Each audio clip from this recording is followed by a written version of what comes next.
Salute. Hey, yo, welcome to Damu Kiwe Conversations. It's Deuce Sims, the Don, and we got the content. If you didn't know, now you do know. Everybody on Clubhouse, salute to y'all. We got the Booby Trap in the building. We got District 13 in the building. Shout out to everybody that support on that app. We really appreciate the loyalty. We really appreciate the support.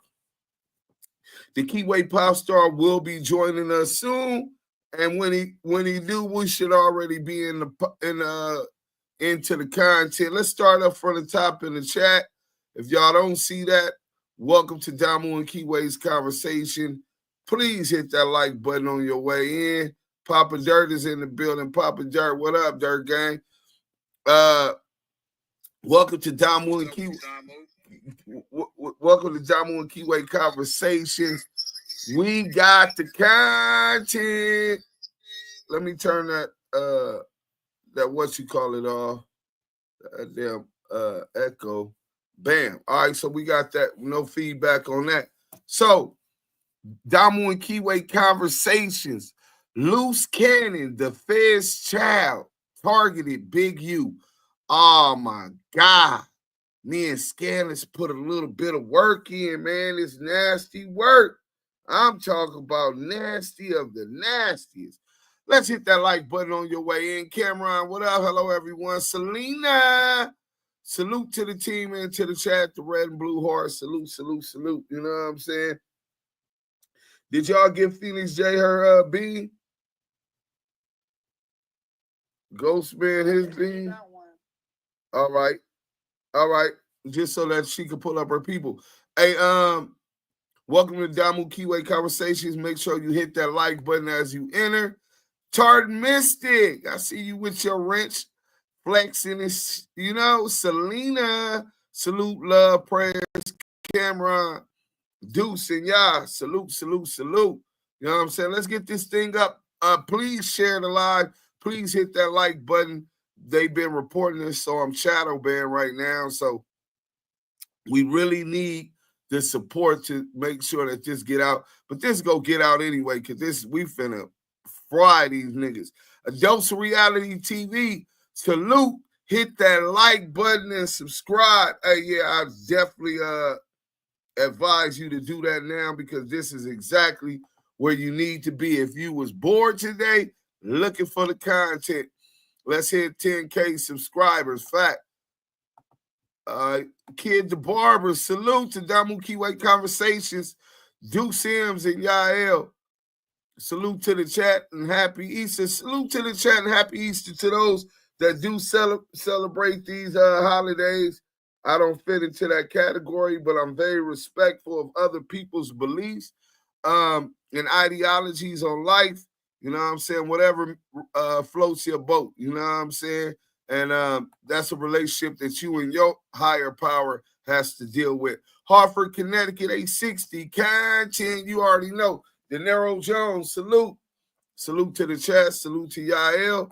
Mercenary Tao, Damu Kiwe, Bless One. Salute, Bless. You already know what it is, folks. Cameron, what up, everyone? Messi Moore, 2 and 1. That's 2 P's and 1 B. You talking about, what's up, young soldier? What's up, young soldier? I'm up in the arms right now, young soldier. Get in. I'm in the arms. I'm going to hold this shit down in my camouflage like a real Damu supposed to, blood. Hey, what's up, though, Big Mess? Yeah. Deuce, what's the Let deal? them know where they at, man. And you already know what it is. Man, are we on Clubhouse with it? Yes, sir. Man, salute to everybody on Clubhouse. And if you on Clubhouse right now, if you in the Goose, salute to you too. If you a mod, salute to you doing your job. And if you're on stage, make sure you just share the room 3 times so in the hallway we can get that shine, man. Salute the Clubhouse, man. If we on YouTube Live right now, salute to the chat. Y'all know that's where it's at. Salute to the Blue Wrench mob that's always on their job. But if you a friend that tapped in, make sure you like, comment, and subscribe to the content. Y'all see the title, Luce Cannon Ashley, the child of a federal informant. Hey, man, we got Deuce M's, the Dom, and Yael, the Kiwe pop star. The voices of the culture and the West Coast, bringing you the authentic receipts. Damu Kiwe Conversations.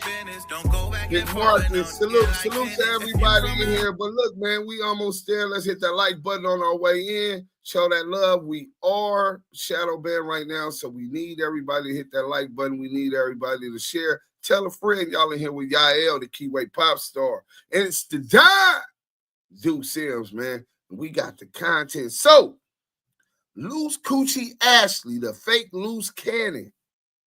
We already know he incarcerated right now. A lot of people been wondering, like, is he going to tell? I don't even know how the hell y'all wondering whether or not his bitch ass go tell. He was telling when he was on the street. I mean, we all sat back and watched this man take a snitch tour orchestrated by confidential source 2 back. You know what I'm saying? He made sure he gave him all of the platforms necessary to implicate Big U, and not only Big U himself, into multiple crimes, and some of which got him in jail right now. That's in the indictment. So it's not whether or not he's working, it's about how much is he working. You know what I'm saying? You still got the no jumper beat down where, you know, a lot of people face some kind of pending charges as that investigation is still pending. And I doubt that the Mountaineers is going to allow some Negroes to come to Burbank, boo-bop, pistol whip, and rob and strip some niggas on camera, go viral at the facility of a podcast studio with 5 million subscribers in Burbank. If you think that you getting away with that, that means you providing some high power information, nigga. You could believe that. Ain't no way. I don't give a fuck. You could be a snitch like CS2 back and have immunity on some things, but you ain't Donald Trump. You ain't got total immunity, especially when you rubbing it in their face. So if you do get away with that type of stuff, more than likely, you giving some high power shit. You gonna give up all the big wigs in LA, like Shaq, Dale Dog, Big U, Jay Prince. You gonna try to give them everybody. Diddy, you know what I'm saying? Jay-Z, nigga, you gonna be giving the government everything, nigga. But we definitely, Young Rome, salute. I told you to go hit that thing. You didn't listen when I text you, but don't trip. After this, make sure you comment. We're going to go to this video by Scandalous Los Angeles TV. And it's some nasty work, man. Yeah, I know you probably haven't seen this yet. I hope everybody go to Most Scandalous Los Angeles TV. Make sure y'all go subscribe to his new page since they reporting this stuff. And hit that like button, man. Let's get right into this content. Enough talking, enough of me talking, man. This is what it's about. Let's go, man. Welcome back to Scandalous Los Angeles TV, where we expose the exposers. On today's episode, we sit down with Tank from Tanktv. Tank grew up with Luce Cannon in Fontana after Luce and his twin brother were forced to relocate due to their father's cooperation with the authorities. Tank recalls how federal agents would drop the twins off at school. Then they would show up early, pulling them out 15 minutes before the day was even over. Yeah, they said they can't hear His it. story helps us all understand just how much telling Lucy's father did. We should all understand what Rodze was saying now. Tank recalls how federal agents would drop the twins off at school. Then they would show up early, pulling them out 15 minutes before the day was even over. His story helps us all understand just how much telling Lucy's father did. He did so much telling that they had to put his wife and children in witness protection. This is why Rodze said Lucy's father is the biggest rat in 6-0 history. Home is where we do the things we love with the people we love. So what if we live tomorrow in the same place as we did yesterday? With help, we can. Home instead for a better what's next. Let's go. Now they really gonna make us go through all this. Let's go. For you. What'd he say? Hey, will you tell us the truth about Luce, please? Is he really from 6-0? Hell no, he not from 60s. Shug, you can keep the shit straight hood because you know goodness well I say the blued up 6-0 on my hat, the blue laces, blue everything. Hell no, he not from 60s. Shug knows I'm a death row killer, and he know goodness well there's problems when he see me. You know already know because you know I brought all the 6-0s, all the crib was to death row. No crib cars was fucking with you. I brought them all to you. Hell no, he not from 60s. So I grew up in 8 trades, and then you know I'm from Rollin 60. So hell no, he not from 60s. His daddy got put on. His daddy was from the hood like 5 months before he turned in the whole neighborhood. He the greatest snitch of all time from 60s. I'm talking about as soon as you get put on 60s, they gonna talk about the nigga daddy. Hey, you don't want to be this guy. The daddy was in protective custody. I got the paperwork, copies of it. The daddy was in protective custody before he turned the hood and all type of shit. You know what I mean? All type of shit. Hey, hit the like button. Go ahead, my bad. I ain't trying. Luce, I.E. Luce ain't from 60s. Luce ain't from 60s. Luce ain't from 60s. You know what I mean? He just, you know what I mean? His daddy, your daddy ain't even from 60s. You know, so how can you really be from 60s? You know, your daddy told on everybody got 5'9", Hoover, Athens, Life, all type of shit, bro. We got the paperwork. We ain't just talking. You know what I mean? Like, but you know, that don't make no bad. You know what I mean? Gangbanger don't make nobody. But for some reason, that's what he want to hang his hat on, and he just want to be the locus of them all. No, you might have finessed that bitch into thinking that you a real 60, but you ain't finessed us, we know. You know what I mean? Look at this. Barlow said, so his dad the real CS too. Damn. Yeah, Look at most catalysts said, Demon Time Exotics, there go that content. Hey, man. Dang. Exclusive content, man, for Rozze visuals, man. Yeah, that's on the dead homies, I ain't lying. You know what I mean? Crazy. Dead homies. That nigga don't even know no dead homies. You know what I mean? When you be hearing Big Baby ask you, what block you got, who you from? What block you from? Who put you on? You know what I mean? Shit like that. First, man, that don't mean. Adam, what's up? Hey, Luce Cannon, I'm here live on the No Drama Show with Big Baby and Lush. Big Baby is requesting some information regarding your put on. Hey, can you give us like at least 2 names from your put on and what block? I ain't never seen you at no meeting at Hyde Park, Horseman, or at 54th. When did you get put on? When did you get put on? I got put on in 2002. I got put out in 2002 on Eileen Street, that June house. You know what's up. Yeah, dead homie. So when you get put on? No, you haven't, bro. You've been in man, cuz nigga Hillbilly was a part of my put on. Killer Dave was a part of my put on.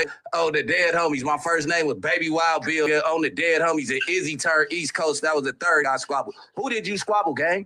You know that it puts him in a pickle because he can't respond to it. But why do you have to hang your hat on that? I'm trying to get out and you trying to get in. Yeah, like make it make sense, bro. You know what I mean? So it's the you never really been this syndrome. You know what I mean? I be noticing niggas that's just like Yeah, his daddy is the real CS too on the dead homies. I'm talking about ask anybody in the hood.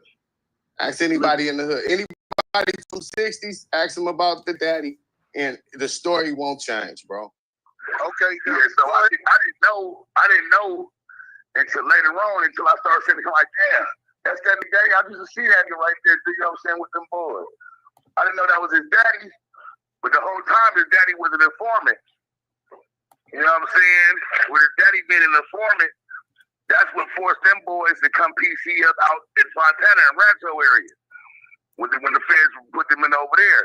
But every morning at school, Luce Cannon and his brother get dropped off by the feds in the van in the Lincoln. So I never understood how when I see him now on the social media thing, I'm like, when you become like that? And how is they not knowing that you was getting dropped off by them feds? And he from Nasty Youngins. You know what I'm saying, in Fontana. Right, I'm saying that's why they was with him at No Jumper. You know what I'm saying? He ain't from like that. I don't know how he got away with it this far. But I've been waiting to tell somebody, and then I see this dude see him. I think I was locked up with the homie. You know what I'm saying? Let me call him and try to get in contact with him. Yeah. So I was like, yeah, this fraud shit is out. And I wanted to holler at dudes him. I'm here. To stop it is like Coochie, because it's a lot of it out here that ain't never left Ellen Empire, nigga, claiming city gangs. Because I wanted to do him to get niggas like, hey, bro, let me know what can happen with false flagging these gangs. But when I seen this, I'm like, let me tell him about this boy Coochie first. Like, these boys is insurance scammers. That's it, that's all. Right. The one thing about it, though, he scammed the game by having them thinking that he's some type of rolling 60 boogie man. And that grew up like Richie Rich, niggas, with the feds. And I didn't understand how he made it so long. Oh, my mama, I'm waiting on the video. That's what I was calling. I'm waiting on for my sister to give me the video. But it's a cassette tape. I'm just going to record it on my phone, though. Back in the day, she had a big-ass camera. And seen the nigga, when they first started sitting there from over the hill, a massive team of Hoovers came up to the school we was at. And you should have seen him, how he got slapped across the gym and left his brother. You know what I'm saying? I'm going to send that on in. But I'm just now figuring this cat dog doing all of this. I wasn't even paying attention to the YouTube thing. But the boy grew up in a fed house. Grew up in a fed house. That's crazy. That nigga said this is somebody who went to elementary and junior high school with Luce Cannon. And he said that nigga and his brother grew up in a fed house, dropped off to school in a Lincoln because they were in protective custody. The feds been in Luce Cannon's life since he was a child. I'm really starting to think a whole lot deeper about what's going on. Let's go. Explains how all of these niggas is connected, like Wack100 and all that shit. They all connected. Nigga, they all a Fed family. Look with the dildo. Look at all that shit. Right. They all connected. They all people. Right. Everybody was wondering how they all linked up. I'm just wondering how they all linked up now. Look, you got Luce Cannon. He just ran content on Wack100 before he was with Big U. Then he gets away from Big U, get all the information he needs from out of Big U, run straight back home to Wack. You know what I'm saying? Laid on the table. Then Wack put him on No Jumper to get the, you know what I'm saying, dry snitch. Nigga thinking that his game banging, but he's selling the whole time. He got his testimony on that motherfucker. Right. But it's so simple to street niggas though. Like, first and foremost, you ain't supposed to be on no platform talking about it, incriminating nobody else in no crimes, period. Everything so you get brought up. Yeah. So now that you doing that, it's easy for us to look back in hindsight and say, you've been working. This is what Wack100 wanted you to do. Once he told you, you can see that he was sitting there leading him into the shit to say. Tell him against nephew, then he hit him with the nephew shit. Like, think about it. They've been already in cahoots. You know what I'm saying? The 600, Wack, nigga, now the 10. Yeah, they all nigga. That's all friend family, my nigga. That's what I was trying to tell you. You know what I'm saying? Like, bro, like I know these niggas. I seen it with my own eyes, nigga. My whole family that was going to school with this nigga, we seen them niggas like, nigga, don't do that, nigga. You see the niggas in the street, they had to hear his own temperature like they was walking the president in that bed. Right. Well, tell me a little bit more about what you remember when he was going to school, getting picked up and dropped off and picked up in these Lincolns by the people. The people, look, they used to come in class and come get them. Like 30 minutes, like 15 minutes early before school let out. Boy, stop calling fellas. Who is these people? Then we seen the badges. You know what I'm saying? But at school, nigga, they was acting like they was terrorism. You know what I'm saying? But then we start really knowing what time it was. We seen, okay, we got the loud twin and we got the quiet twin. The quiet twin, cool. You know what I'm saying? He don't do none of the shit Luce do. Right. But he always should get his ass whooped for it. So one day, the brother, they thought it was Luce in the bathroom. They jump on the brother. The brother break up out of there, and this when we had the church. That nigga break up out of there hollering, he pressed that button, nigga. That motherfucker had the whole nigga, I'm talking about nigga look like Men in Black in that bitch. What junior high school was this? Cause this nigga was lying talking about he went to Horseman and Henry Clay and that. Man, that boy went to Marion Middle School, A.B. Miller High School, and Birth Continuation School in Fontana. And then he's claiming he's from 60s. How is he from 60s if he's from Noggan? No, he's from Nasty Youngins, 1600 block. You know what I'm saying? He grew up with the Nasty Youngins. But yeah, they went NY hats too. I know they big homie Barry. You know what I'm saying? Okay. Them dudes has been claiming that since we was kids. So when it came down to the six, like he got some people in his family that's really from over there. But that nigga never left. To me, if you grew up with me and I.E., nigga, if I see you every day, nigga, where have I not seen you, nigga? You from where I'm from. You ain't had no time, because I've just been a couple 6-0 hood days, nigga. We done been in garage playing Madden. And nigga ain't thought about going to that motherfucker.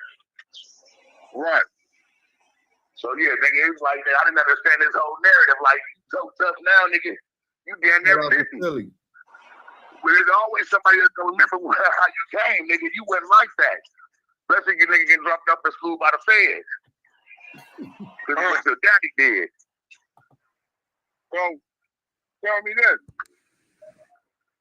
When was the last time you seen him out in Fontana or Rialto or in San Bernardino, IE?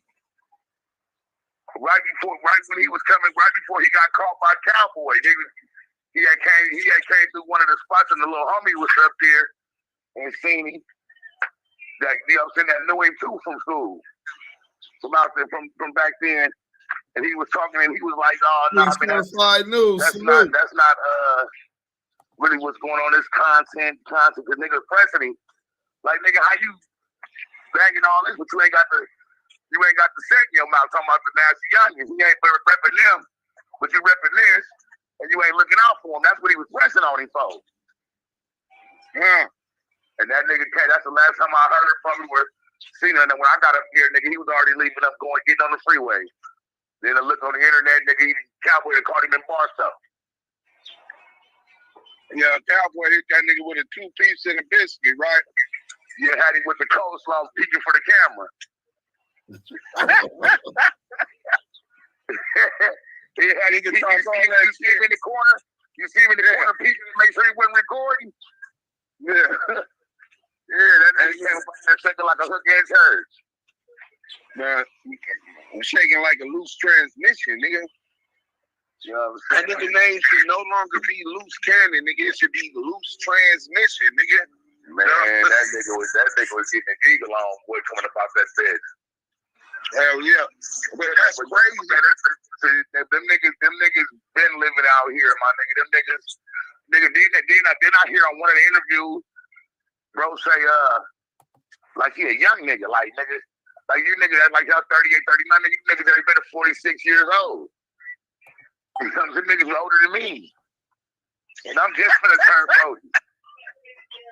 Nigga, them niggas is old in a bitch. Nigga, them niggas is lying act like they young. Nigga, them niggas damn near 50 years old, nigga. Soon. I think they're like 43 now. The quiet twin, that nigga, he don't be lying about his age. And that's crazy because he's a scammer, so you would think because he's a scam, he don't lie about his age. Luce Cannon the one talking about his brother cool, but nigga Luce did so much shit, nigga, they ain't tripping on the brother. They just want the face off of him. They gonna beat that boy like an Asian on Matrix. You know what I'm saying? They catch him. Just because he look like his brother. Right. You know what I'm saying? But yeah, them boys grew up, nigga. Them boys grew up, nigga, rich. Not coming around. And all that. Their mama had the bread. You know what I'm saying? Their mama had a lot of bread from whatever the daddy was doing that he left her with, nigga. So they always had the shoes and all that. You know, and you know, all that type of shit. They always had their little gear, but they were feds. But we didn't kids not knowing who these niggas in the suit and why they was with them until you get older and you realize, like, nigga, them police officers, like, niggas been PC'd up. So this nigga been PC'd up since he was a child because of the shit that he always had security, nigga. He just now getting away from them people. You know what I'm saying? Why do you think he get out of so much shit? Nigga, Luce Cannon fuck around and come home about that. Which like, nigga, put him back to work. Listen. He's gonna lie, snitch, and tell the truth about everything he knows to get up out of there, and he gonna be working and line up a whole bunch of more niggas. That's why Wack is nervous, bro, because nigga, Wack knows that all it takes is Luce Cannon be like, yeah, Wack put me up to say all that, and then all that shit, and so it's all gonna come out when they start pressing play on them numbers. He was in the Fed, you know what I'm saying? I was just in the state nigga. You were telling me about the Fed when we were locked up. Like, the niggas ain't playing, the niggas throwing football numbers, so nigga, when they get if you think about it, nigga like Luce Cannon now sell his ass for content. Nigga, everybody getting into the electric chair fucking with that nigga to come on. He's finna drop a dime on their spine, believe that. Yeah. Yeah, like this bitch was on there nigga doing that's the bitch off of Real Chance of Love. The little light skinned bitch nigga. Yeah, his wife, Reese Mills. Yeah, bitch, like, niggas ain't got no, as soon as they slam that gavel, nigga, she's gonna be on the next thing smoking. Nigga, you think she waiting that long? She already sucking some cock. Off the Richter. Still. She's already blowing it down for count. What they say, she was a hoe, right? She admitted she was hoeing in the industry. She said, we all hoes. She said that on academic. Yeah. So, nigga, she ain't finna wait. I mean, she probably gonna stay in contact with him as long as she thinks she can get some kind of clout and shit up off of it. That's her baby daddy also. So, man, that bitch is finna find a nigga. You gotta think her biological clock is ticking. Nigga, the bitch already done went from beautiful to Miss Piggy. So, well, mama look like a red-nosed pig now. Pregnant one.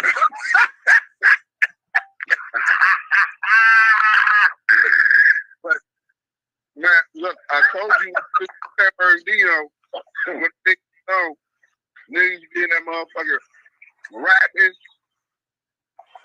busting whole concerts and shit, nigga. So, now nigga out here, nigga making it happen little by little. Hey, but see, with you though, my nigga, I was young when I was in that motherfucker with you. Now, nigga, older nigga, I'm seeing it, realizing nigga shit. All that when niggas used to walk past on the TV, like, man, what you doing, dude?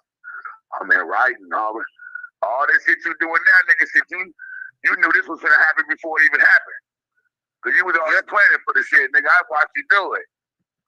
Yeah, but you know that's how it goes, bro. So if you could dream it, then you can envision what it's gonna take to make it reality.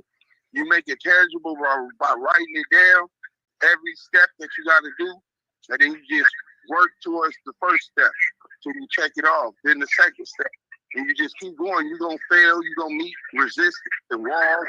But you got to find a way to go around the motherfuckers, up under the motherfuckers, or through the motherfuckers, and get to where you're trying to go, man. You know what I'm saying? Yeah, hell yeah. I was like, damn, let me let my nigga know where I finally get in contact with you, man, and finally was able to do, hook it on up. To reach out to you, like, man, my nigga got to know this. Them niggas get dropped off, nigga, like they was living in the White House. Damn. Man, tell that nigga, nervous, nigga. Yeah, that nigga said that nigga was living in the White House. He was PC'd up. But look, this is what I need you to do. Tell that nigga helping him with tap in with me, man. That was my nigga. I'm talking about before I was a teenager and banging, bro. You know what I'm saying? Hell yeah, that nigga, he's still doing his rapping shit. Y'all probably need to hook it on up and do what y'all said y'all was gonna do with that motherfucker. Yeah, hell yeah. And he from Cone. That nigga be fucking with 40 guard? Nah, he on his own tip. He's staying in Henderson right now. He up in Henderson. Bro, I moved from Henderson. I was staying in Seven Hills, Henderson, nigga, before I moved out here. Yeah, he came home and went out there and said he's doing good though. Blue Anatomy or some blue. Shout out Northside. I'm gonna send you the link now. I'm gonna hook you up with him. I'm gonna plug y'all in today. All right, yeah, do that. Look, I'm gonna get off the phone. I gotta go back to work, but nigga, I'm gonna tap in with you when I get off work, and we gotta just chop it up, see what you got going on, and make this shit make sense, bro. Hell yeah, for sure, man. Good hearing from you, man. Shout out. Nah, congratulations on getting up out of there, nigga, being free and not being dead, nigga. That's man, a success already. I was like quite a spell, man, but the Most High made it happen for me. I'm free. Got the house, chilling, niggas, and I link in with some real folks. You know what I'm saying? I'm gonna do the same in the same space you in. And shit, nigga, I'm probably gonna get up under your tutelage and shit. You nigga, I know from out there in real life, other than YouTube shit, that actually said he's gonna do what he's gonna do. So nigga, your shit works. Wait, what is your YouTube? What's your YouTube and what's your social media? So we can have motherfuckers tapping in. My shit, Tanktv. Okay. Yeah, okay. Tanktv, man, and so I'm on there, man. I'm about to holler at this boy, TP, and send him over there. Yeah, man, send them over here, man, and we gonna chop it up and get them on there. We gonna definitely network, bro. Whatever I can do, as long as it's positive and legal, nigga, and we can get to a bag and to the next level, man. I'm always lending my hand out there, man. So, man, let's put it together like an Asian on Matrix. Like an Asian on Matrix, nigga. Salute though, King. Enjoy the rest of your evening. All right. For sure. Too black, too strong. We out. Too black, too strong. Y'all heard what the man said. Y'all don't know what that is. That's a penitentiary shit, man. When we working out, it's the mentality. It's a way of life, man. Understand that we are the melanated, supreme, celestial, carbonated beings. You know what I'm saying? But salute to the brother Tanktv. Y'all go over there and subscribe to Tanktv. Y'all seen the picture of him. He the fat nigga. We had on the red, was standing there by the car and all of that. But damn, I remember this nigga Yael told me, hey, Deuce, hey, homie, what if somebody told you they got a DEA lawyer? You know? Man, nigga, I'm over here like, I called you immediately. I'm like, bro, the shit, because I'm like, I know when you get some paper, right? They say, when you in the streets, you better put 10 to the side for a lawyer, Right. And I'm like, okay, I've always heard that type shit. You know what I'm saying? So when this nigga called me and he's talking about he got a DEA lawyer, I'm scratching my head like, why was he so specific about elaborating on the DEA lawyer? And that shit just triggered me. And I'm like, I got to get somebody with some expertise that done been to the feds, that know how this shit work. I ain't never been to the feds, so I can't articulate that. So when I called you, I'm like, man, what's somebody say if they got a DEA lawyer? This nigga Luce Cannon talking about he got a DEA lawyer that he talked to. You like, nah, that nigga working. I knew then. You know what I'm saying? I said, a DEA lawyer? Nigga, that shit don't even sound right. DEA is Drug Enforcement Agency. You got a lawyer from the DEA. Hold on, we live. We live, bro. So that's some nasty work though, bro. Nigga got a Drug Enforcement Agency lawyer. Now, insert Tanktv. Tank come on. Mind you, I met Tank in San Bernardino County Jail, CDC. So the feds have a contract when MDC LA is full to house federal inmates in a portion of the San Bernardino County Jail called CDC. So, oh man, that shit bullshit. But anyway, you know what I'm saying? Nigga, I was up in there. My boy TP from Colton. He used to live in Gardena, though. But this before I was banging when my mom first moved out the hood. And we go to Gardena. So he knew me. He knew Booger. And then this was TP boy. So we in there busting down. I'm rapping, but I got all my paperwork and shit. And you know how I do. I be on the laptop and the computers, taking down information, reading and researching shit, making business plans because I knew one day that they was going to release a nigga. I couldn't get that time back then.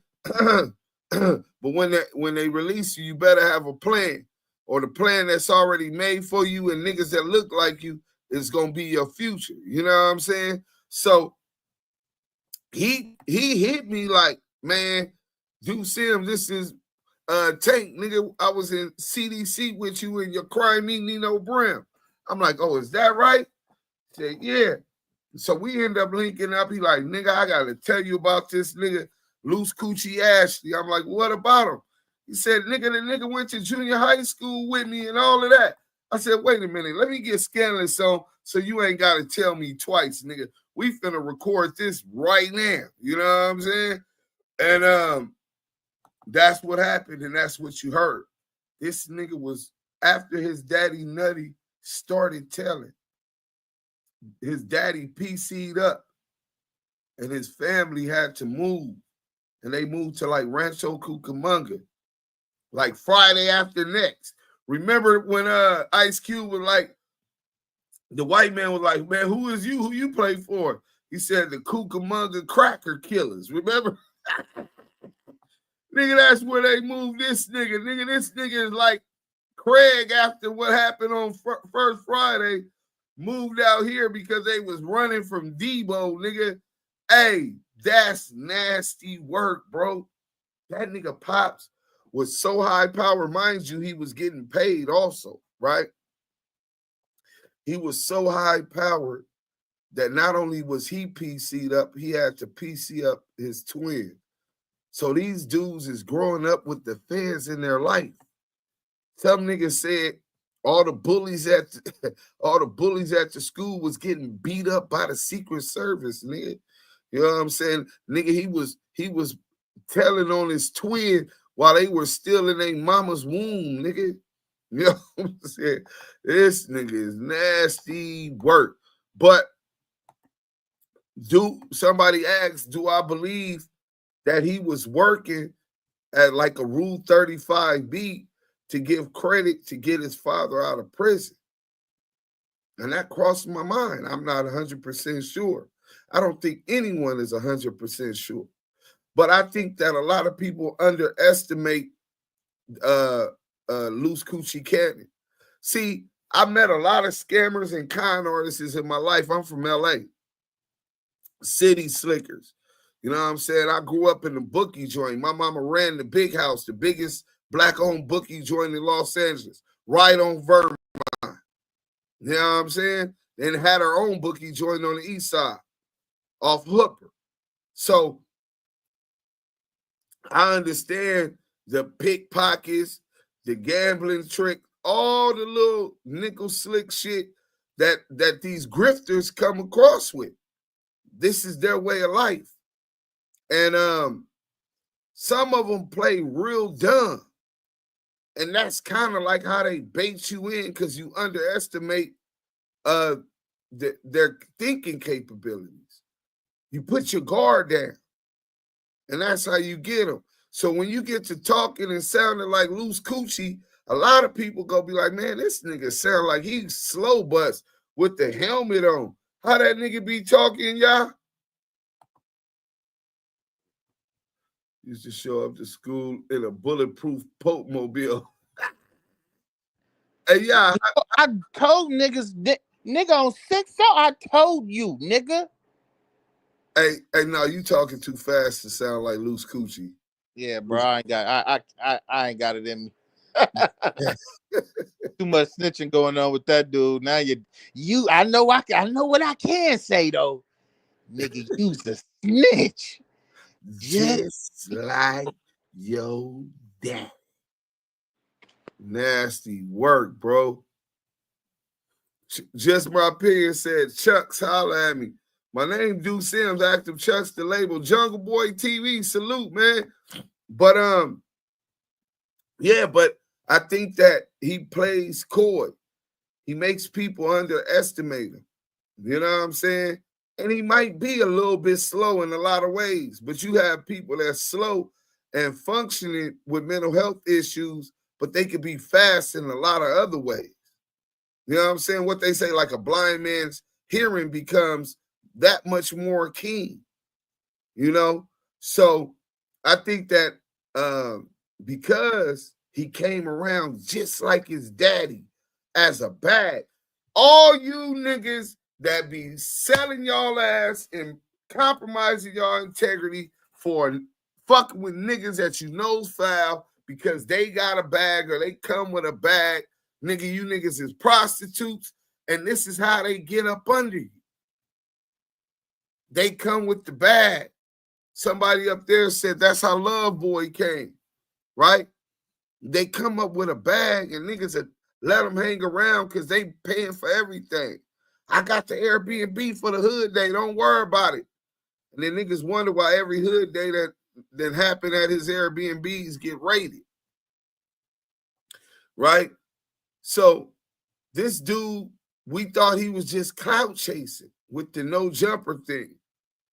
But I got a different theory now, right? After doing this interview with Tanktv, I'm starting to think that he wanted the clout, but what he also wanted to do was to implicate CS2 back so that they could push this Wack100 RICO indictment. I think he's a double agent or a triple agent. I also think that just how he lined up Gigi, shout out to Gigi, his wife, right? He ratted on her and tried to put some shit. He allegedly orchestrated some robberies and some gambling shacks, that they were having these gambling shack parties, and then he'll fly out of town and have these niggas hit the lick, and then send them niggas down the road and tell the police that we showed some of the receipts and texts that Gigi had with the detectives, right? So he's already been lining up niggas from IBM. So I don't know how the IBM dudes don't see and don't understand what type of nigga he is and what he got going on. Maybe y'all cool with that. That's on y'all. Don't be writing me no letters, get your family to email me or call my number. Man, this nigga Luce got me up in here and nah, nigga, nah. We been warned you niggas. When we interview Lady Feno, we been warned you niggas. But I think that when Luce Cannon had told Wack it was cool to run the content, he knew that Wack was trying to line him up too. Wack, scary ass, was starting to have doubts about Luce Coochie. He's really that scary, you know what I'm saying? So this nigga that outsmarted CS2 back, and if you paid attention, as soon as after the no jumper beat down, and Wack leaked the video, Luce Cannon's first response, while everybody was focused on Wack, knowing Wack was going to throw Luce and everybody else up under the bus, nobody paid attention to Luce Cannon's first response. Let's listen to it real quick. You know, doing it, they try to come up to Wack on some goofy stuff. Wack said, nephew, let's make an example. And that's what we did. Is pointing the finger at Wack100. One more time in case y'all didn't hear that. You know, doing it, they try to come up to Wack on some goofy stuff. Wack said, nephew, let's make an example. And that's what we did. And that's what we did. The nigga had an issue with Wack. Not only did he have an issue with Wack, Wack tells me, orders me at the behest of, to let's make an example of Jay Reed. And how do you pronounce the brother named Marcilag? I don't want to butcher the brother name in the hospital, but prayers to him. You know what I'm saying? Fuck Jay Reed. Gigi, what up? The beautiful Gigi is in the building. You know what I'm saying? So I really believe that Luce Cannon is understood he had warrants already.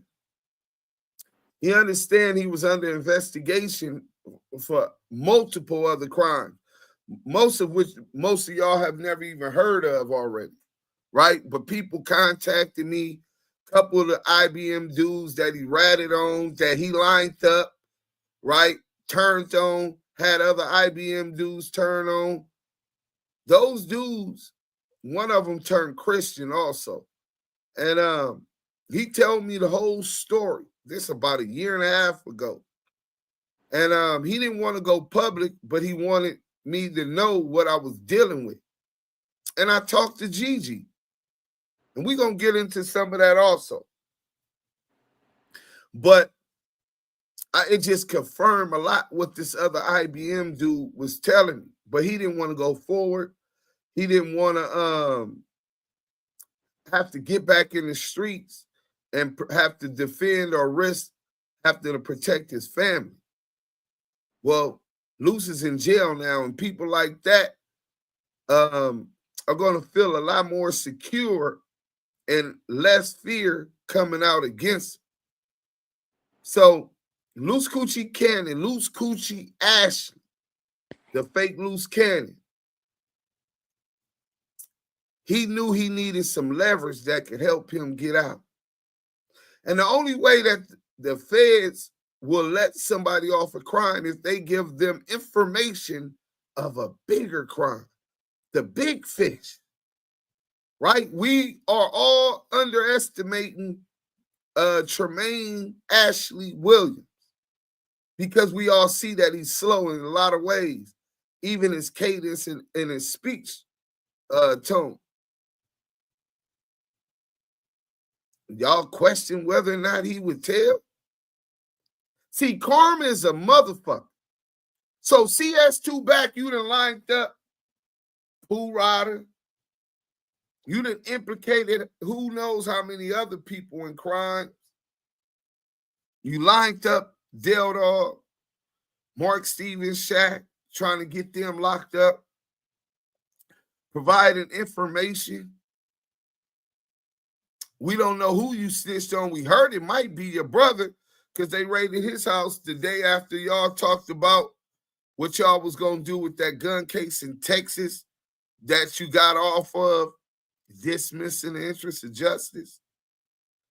The earth and the universe has a way of balancing everything out, yin and a yang, negative and a positive.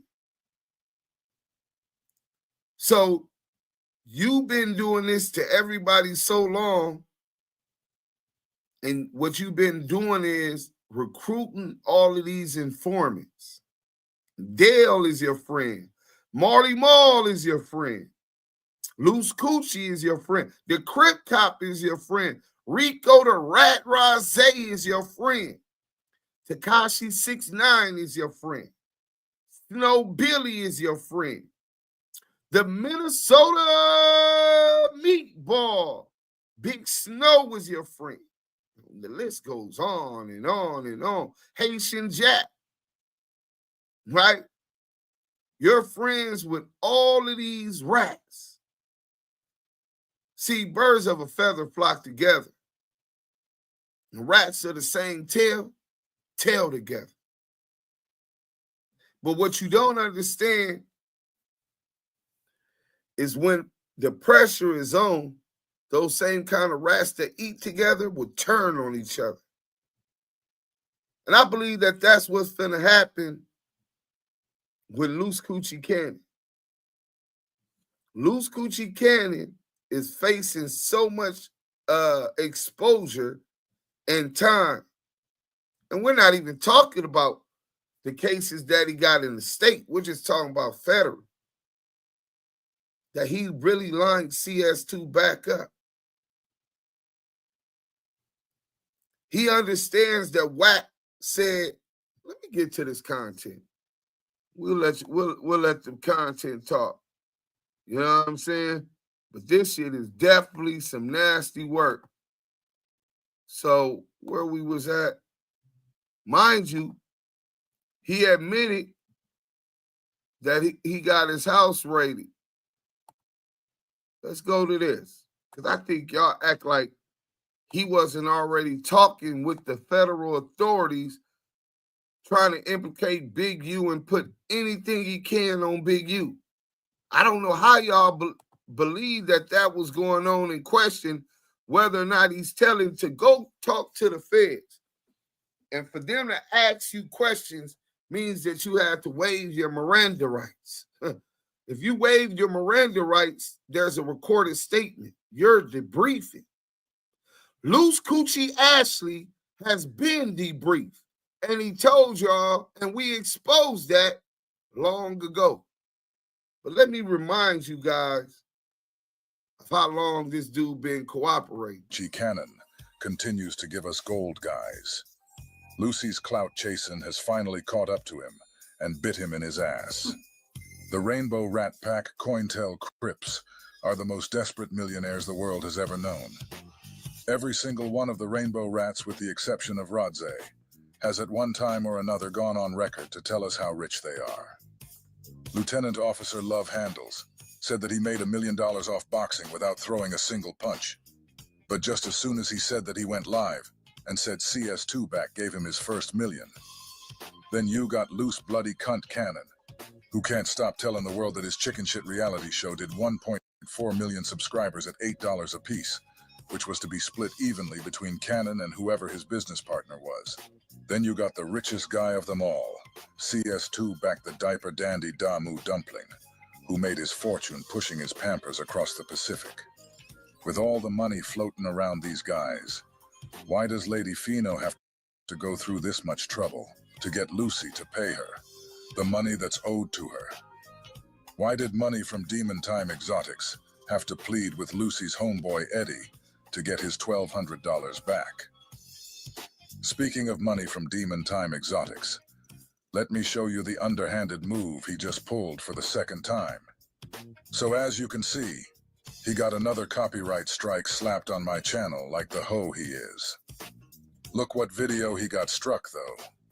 Lucy Coochie didn't like me talking about him running from Crazy Rick.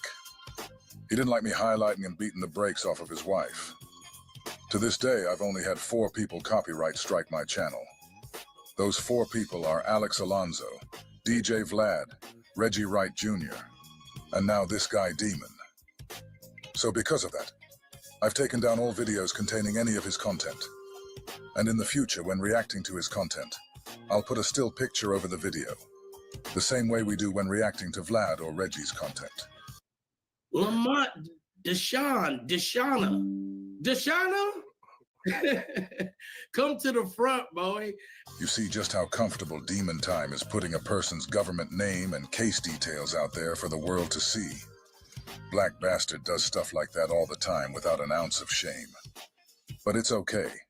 because we got something special lined up for Mr. McGraw. He goes on his show to lie and slander other black men, then goes home to take selfies with Satan, smiling like somebody told him to say cheese. Hey, Demon, will you please provide us with the name of the guy who shot you? Or do I have to do it myself? Stay tuned, y'all. Now back to the lecture at hand.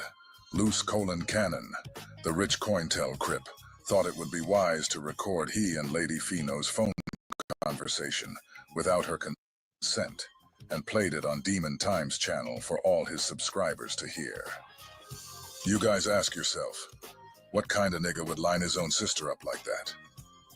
So in response to him recording her without her consent, instead of trying to sue the millionaire, she simply extended the same gesture, because like they say, one good deed deserves another. During her phone call with Cannon, Cannon dropped a bombshell none of us were ready for. He let all of us know that he got picked up by the feds a month and a half ago. When were the Rainbow Rats going to speak about that?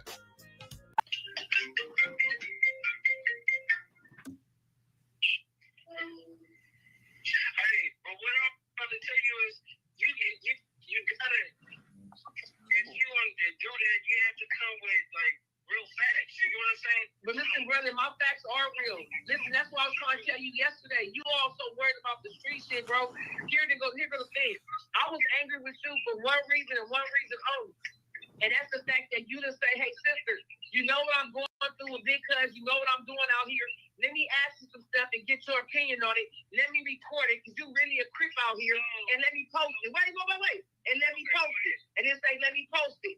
I would have said yay or nay, right? But then we're going to fast forward to our business, right? The whole time yesterday, you trying to skip over this whole Black China shit, bro. You know good fucking well you had me trying to work this deal. When you went to buy Marshall, I got my receipt. Okay, listen, what I'm telling you is this, right?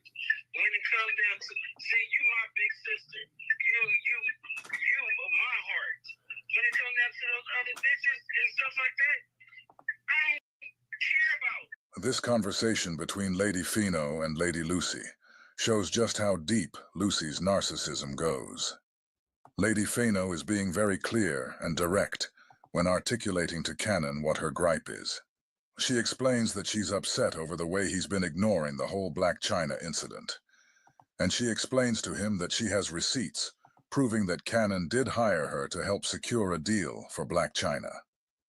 Like a true narcissist, Cannon responds by telling her that she is his sister, and he doesn't care about any of the other bitches in his life, as he cares for her. As charming and as endearing as Cannon's response might sound, his response, in absolutely no way, addresses Lady Feno's concern. Imagine running into somebody who owes you some money and asking them for the money they owe you, and their response to you is, "I love you more than anybody." It's almost like you're talking to a wall. That's what happens when you deal with a top-flight narcissist. Instead of him just saying he don't got it, or just telling her he ain't paying nothing, he lies or says charming things, anything that prolongs the answer she's waiting for. Do I feel like, so I should feel like you care about me? What you have, how you treated me? The only two bitches that I care about in love is Trish and you. That would be the greatest response in the world if Lady Feno was asking Cannon what two bitches in the world does he love. The only thing is, that's not what she's asking him. She wants her money. Who cares what bitches you love? This is what a true narcissist does. Don't get it twisted for 1 second. Cannon knows exactly what she's asking, and he knows the game he's playing with her. Narcissists enjoy games like these. It makes them feel like people need them. I can guarantee you this. Cannon has about 3 to 5 other people that are calling his phone just like Lady Feno is, asking for the money he owes them. So if I believe, all the other stuff like that, see, Big U and them, this is what they do. They can't beat me at nothing, so they try to... So if you care about me and you love me, how come you just can't say, guess what, Feno?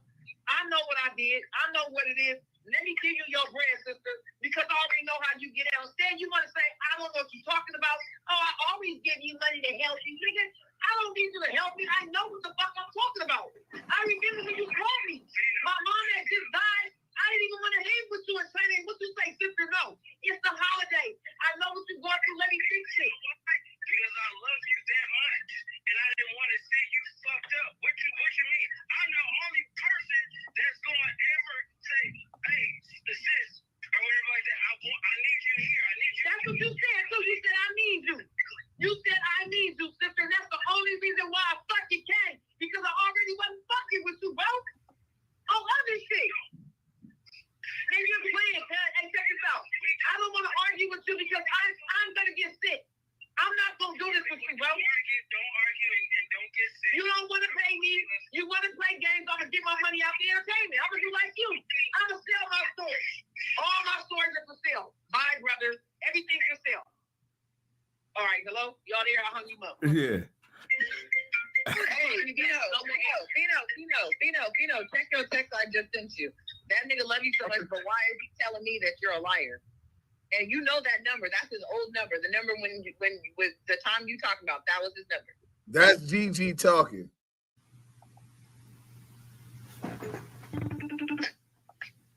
You got Gigi, Feno, and me on the phone. And whoever we have recording. You're not right, bro. Listen. No, you want to get in on play? Look at you, see? No, first thing you called and said it's a good play. You scaling, cuz. I'm not playing, bro. Get your money. If niggas is going to pay you for a story, They are. some money off of it. I am. Prop that bag up. I am. Hey, I'll put you in the game, coach. Run that bag up. No, you didn't. Hopefully you got a YouTube channel.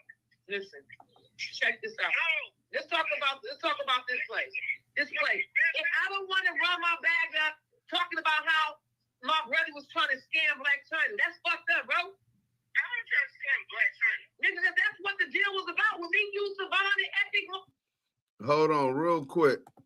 So a dose of reality TV, and thanks for answering this. I didn't want to intervene, but since you put it out there, go ahead. Hey, at LA Shot Caller, I have the audio and original video. 600 and Cheeseburger Chuck got sent the video to put it out. That's a fact. The first people to bring it to the internet was 600 and Cheeseburger Chuck. Bad luck, Cheeseburger Chuck. Death of the clout chasers. Anybody else saying anything different is clout chasing and don't know what the fuck they talking about. Facts. Let's go. Fucking record. You put on Black China. Who the fuck would scam that bitch? The bitch is crazy. Nigga, After I left her, she went crazy. She cut off her hair. that's after you left her. That's after you left her, brother. She went crazy. But she wasn't crazy when you was winning trying to get that 300,000 to blow up the deal. But she wasn't crazy when you was winning trying to get that 300,000 to blow up the deal. But she wasn't crazy when you was winning trying to get that 300,000 to blow up the deal. But she was too crazy to get the deal. She was too crazy to get the deal. She was too crazy to get the deal. So right there, Cannon just admitted that he was indeed trying to get a $300,000 deal for Black China, proving that Lady Feno has been telling the truth this whole time. No, here's the thing. That could have been true, right? But guess what? You still fucked me on my wrist. But guess what? You still fucked me on my wrist. But guess what? You still fucked me on my wrist. No, listen, I told you I haven't been in LA. No, you been in LA. So you just heard Cannon admit that he does owe her some money. His new excuse for not paying her is that he hasn't been in LA. I thought him and Dirty Demon just did a YouTube video saying Luce Cannon pulled up in the city after Spider called him out. Now he tells Lady Feno he ain't been in LA. I haven't been. Nigga, you don't gotta come there. I've watched you send people money before. All you do. Listen, after that, me, Big U, Big Baby, listen, after that, me, Big U, Big Baby. Just like that in the blink of an eye, Cannon has a new reason why he wasn't able to pay her. He begins by saying that him, Brick Baby, and Big U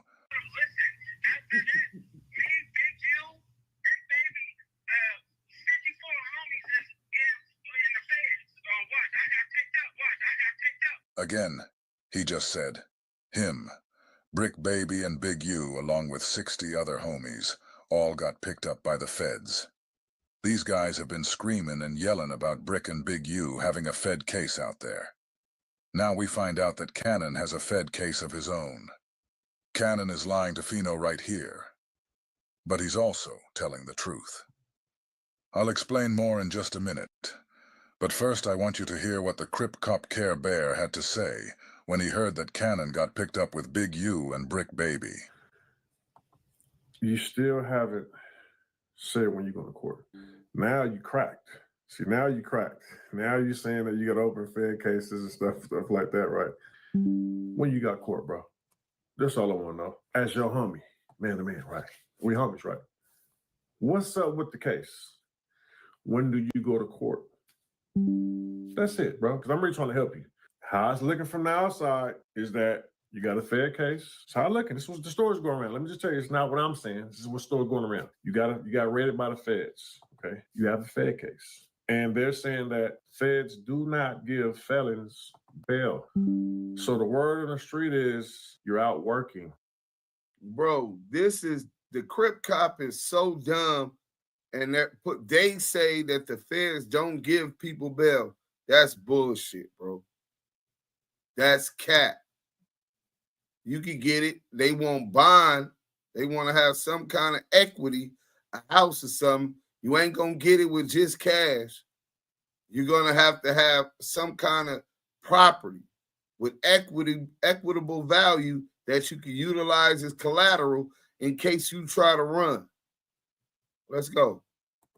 You're out working. You're out working with the feds, with the feds, with the feds. And you have not been to court. You don't have an ankle monitor on. Let's not forget, the first reason Cannon gave for not paying Lady Feno was that he hasn't been in LA. The second reason that Cannon came up with was that he got picked up by the feds with Brick and Big U. Funny part about it is, Cannon wasn't going to be able to hide the fact that he got picked up by the feds because his happy hooker already threw him under the bus in front of academics. Listen to the happy hooker. Has he ever said anything about you? Dingy bitch. Man. I downgrade from GG to this. He wanted a problem? No, not like that. Like maybe he was like, yeah, I ain't gonna lie. I did give Luce Cannon this goddamn gun to go put Meek Mill in the trunk. No, of course he do like sideball shit, like something happened in the hood or something like that, and then 1,000 homies calling me talking about, oh, you just did this and so and so. I'd be like, who told you this? Big U. I'm telling you, cuz can't hold water. That's just the type of nigga he is. He just, you do something and it's just supposed to be y'all two knowing about it, but the whole hood know right after y'all. Like, no, his house got raided because of that. His house got raided because of that. His house got raided because of that. The house got raided? The house got raided? The house got raided? Yeah. Damn. Not because of Big U, though. Look what Lady Liar the happy hooker just did. She just exposed Cannon in front of the world. What you was gonna say, GG? That's a lie. That the house didn't get raided? The Riverside house had nothing to do with Big U. That's a fucking lie. Oh yeah, right.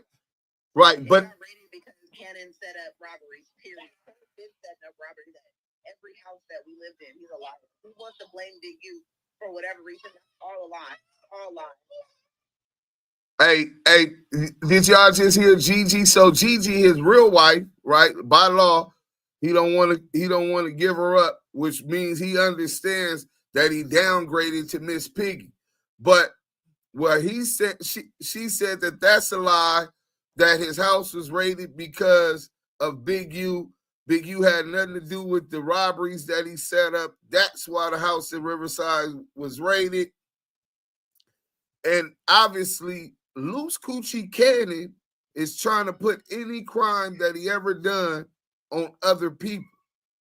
Go look up 2980 Garrison Avenue, Corona. We lived there too. The house was raided too. He's lying. You can look up any house that we lived at. So they were raided because he's been setting up robberies. Big U had nothing to do with nothing. Cannon was setting up robberies. Right. Okay, so Cannon is setting that up. That's good because that we already been telling people that that's what he was doing.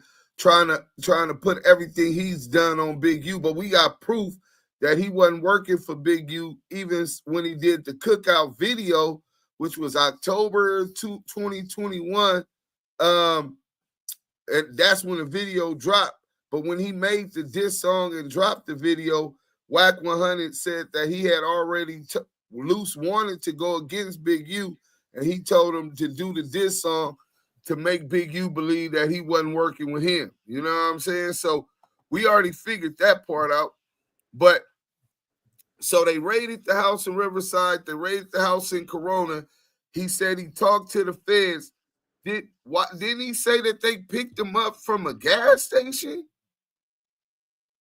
None of y'all remember? This was recently. I'm talking about like within the last couple weeks, maybe a month. He said they stopped me out. They came out of nowhere at the gas station. Deuce. Then he would have been living with Sharice then. So then that means Sharice's house got raided. Yeah. What's up, y'all? Big U at that time. So what's that gonna do? Is that Gigi talking?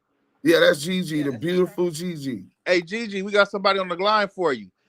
Sugar Plum. Hey, we got somebody on the phone for you, Gigi. Sweetie! Stop the cap. You know I didn't do that to you. I tried to let you go. Liar. No. Sugar Plum. People gotta pay attention to Can you change my depend? Cause I boo-boo.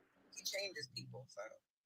No, he definitely do. Now, I know you was around, so you know some of those IBM dudes, and the ones that ain't around no more, the ones that he put cases on, the ones he implicated or whatever. I'm wondering if the feds or the police have went in and talked to them about to gather information on what happened with some of these robberies and crimes. You know what I'm saying? During the time, I know, like, depending on what house you're talking about, I know people were brought in to the investigation. Now, what they said and what they didn't say, I don't know. Right. Oh, yeah. Well, in 2025, we ain't got that many solid niggas, you know what I'm saying? More than likely, they spilled the beans. So what you have to understand is Cannon sets it up to where he has, just like he has now, a team of grown-ass men flocking behind him like he's God. He sets them up. Cannon is never in the vicinity of the robberies. He sets up the robbery as the play. He sets up the play, right? So he'll set up the play, but he sets it up with the person that he's trying to rob like he's not the main person. So they're thinking there is another head person above him, but there is not. So he pretends he's the middleman. So when the robbery is set up and the people go in to rob or whatever, Cannon is not even in the picture at that point because he's playing middleman, not the person that's being robbed, not knowing that he's the head of the robbery the whole time. Hey, Gigi, I think you're talking a little bit too much. Hey, listen. Hey, won't you come over here to Big Daddy back? I'll make sure you get them racks. Hey, listen.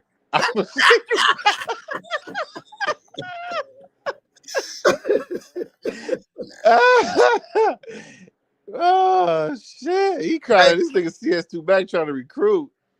Hey, nah, he gonna try to get Gigi to bust it open on that camera so he can try to extort her, blackmail her.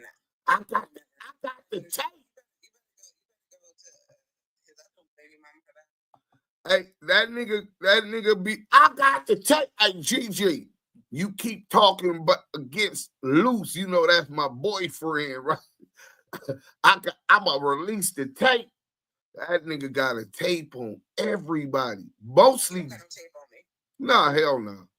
But nigga got a tape on his mama. Nigga got a tape on everybody but him. They say hi nigga with a sealed case. Nigga that said that they had him in a shack on the side of the road in the middle of nowhere and took $10K from him, but let him give his boy $300 and the case disappeared. Damn. Mike B and them on him. I know he not talking. But yeah, let's finish this one real quick, and we got one more video, and then we're gonna get into a different. Cannon wasn't happy about her saying that either. The reason I know this is because instead of him elaborating on her comment, he shifts the topic to Brick again, just to dig himself deeper into that hypocritical hole of his.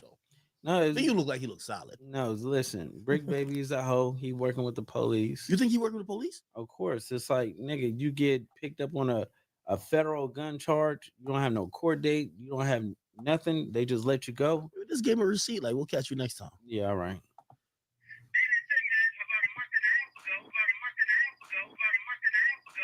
So Cannon let us know that he got picked up about a month and a half ago.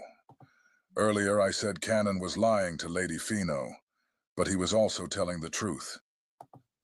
When Cannon told her that he couldn't pay her because he got picked up with Brick Baby and Big U, that was a lie.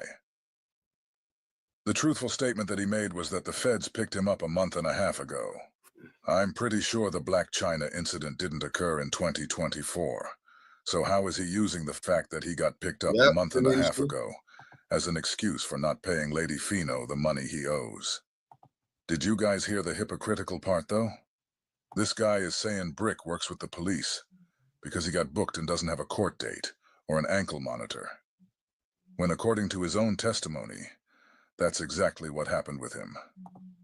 He got picked up this year a couple months ago, and we have not heard why he got picked up or when his court date is.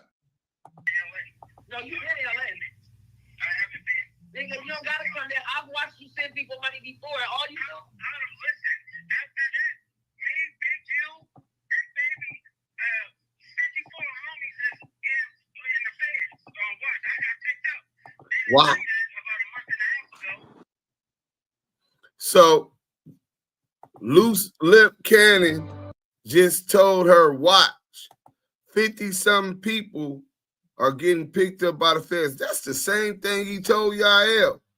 So what that tells me, him, Brick Baby, and Big U, he said those names, and they already been indicted. When he first told Yael that the indictment was going to drop, Yael asked me about that. I'm like, bro, a nigga don't know when the indictment going to drop unless they been talking to the investigators in the grand jury. You know what I'm saying? Nigga, we was, after they locked up Big U on the complaint, we were waiting almost a week before we were able to get the indictment. How was Luce Cannon, Slow Bus Cannon, the fake Luce Cannon, able to tell us that those three names that he stated was going to be getting picked up by the feds and that an indictment is coming with 50-something rolling 60s? Damn. You know, and I think to elaborate earlier what you said, Deuce, I think this dude playing coy with us, man. I mean, don't get me wrong. He has a few speech impediments and he might be a little slow, but them feds probably schooled him to, you know, capacity and gave him instructions on how to carry himself and how to like somewhat spin narratives like CS2 back. And the fact that he was dropping little jewels here and there, one, about the RICO, two, about him having a DEA lawyer, which was basically a handler like Darren Dupree is to CS2 back. And now you see how he was in these interviews basically giving up the source of everything that was happening, who was behind it all.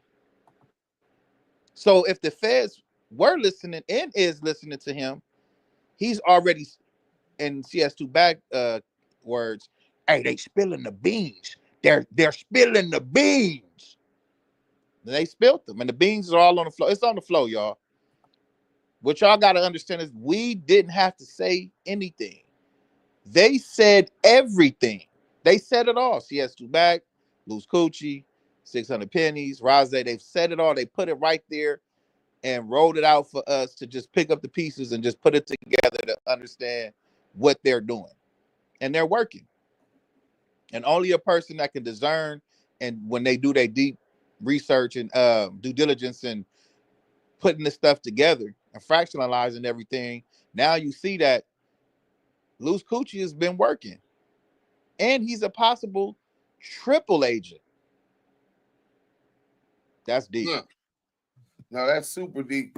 Well, I think that him growing up as a Fed's child, in protective custody, that they probably had him doing some kind of training to make sure that he was prepared for this.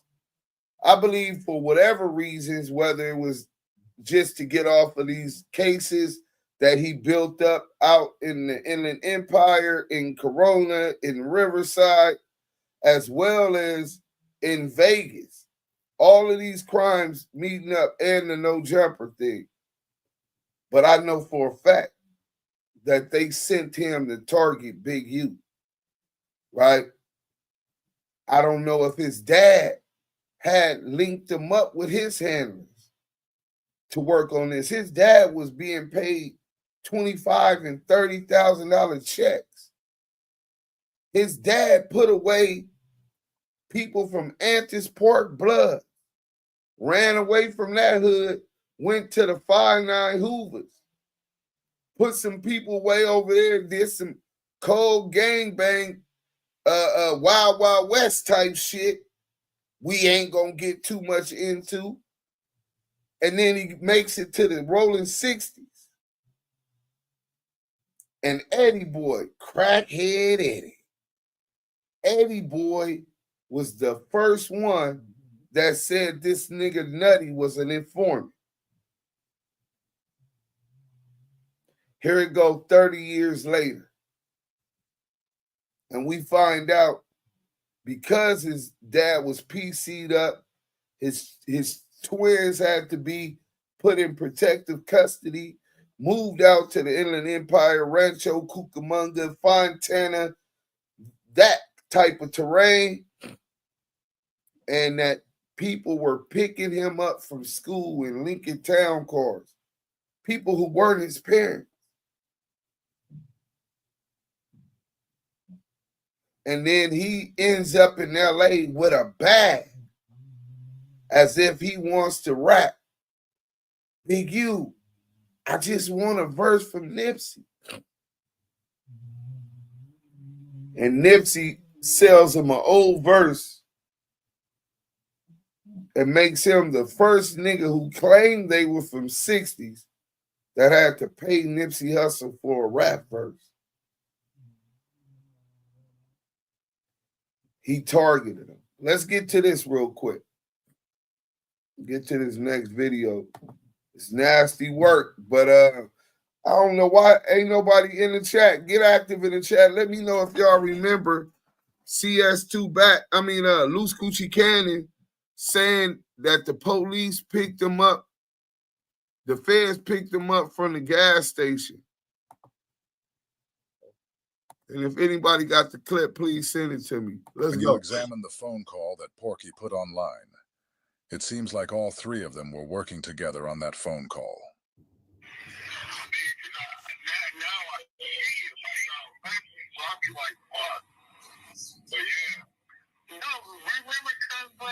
We came in there. I came in with my squad, cuz, and then remember we took everything. When we took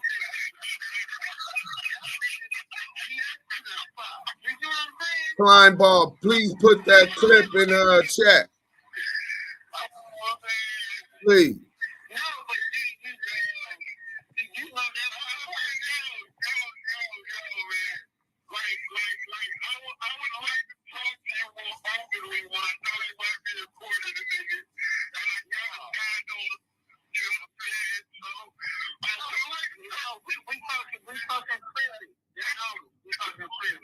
You know what I'm saying?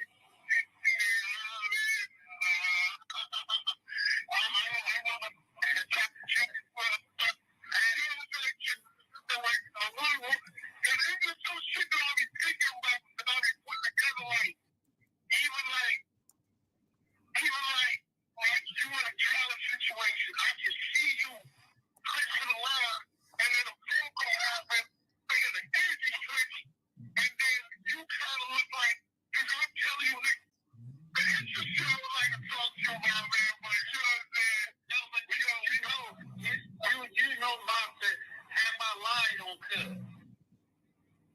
I don't think so. I don't think you. I think you probably got one because see, my nigga, I can't talk on black and well because I can't be on no recording conversation. Bro, I'm not recording you, nigga. I told you on neighborhood clips, I'm not recording you.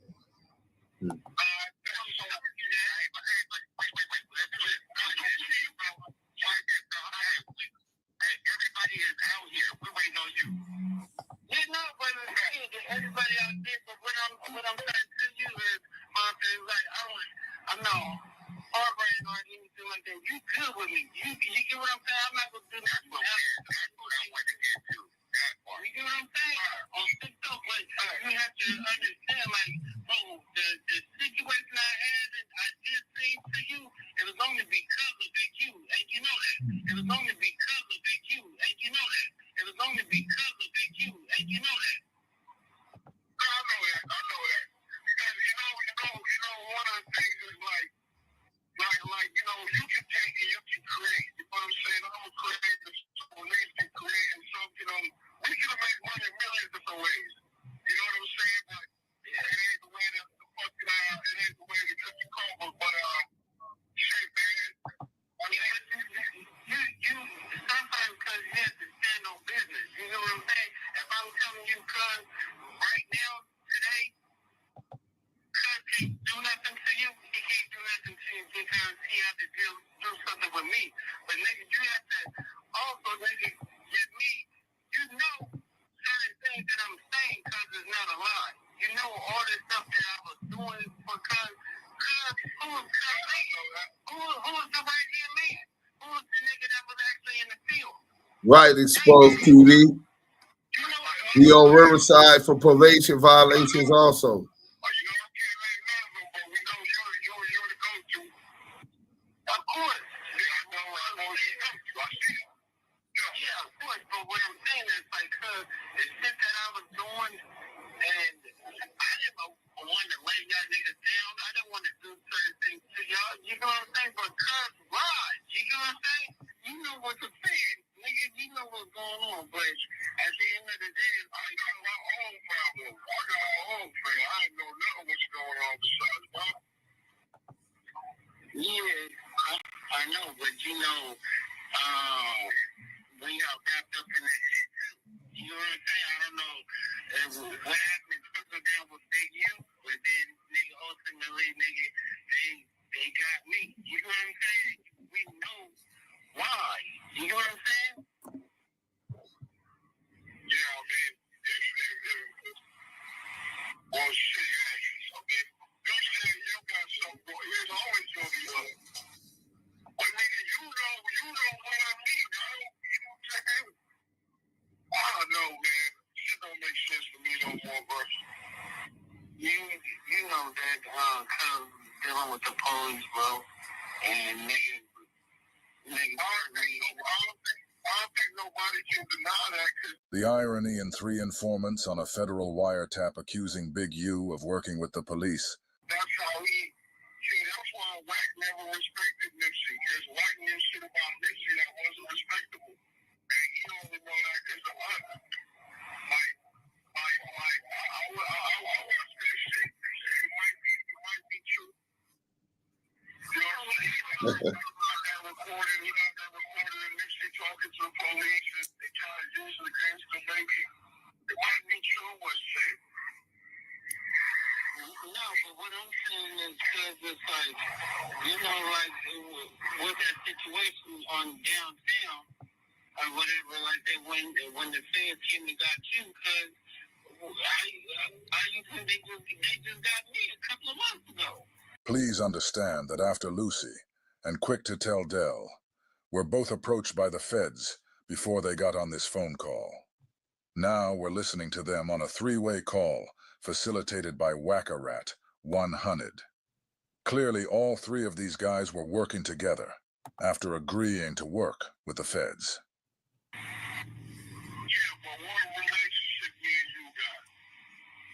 Me where somebody can get to you because of me. How is that even? No, so basically they asked me about you because of Big U, the Big U situation. I guess, yeah, he kind of said,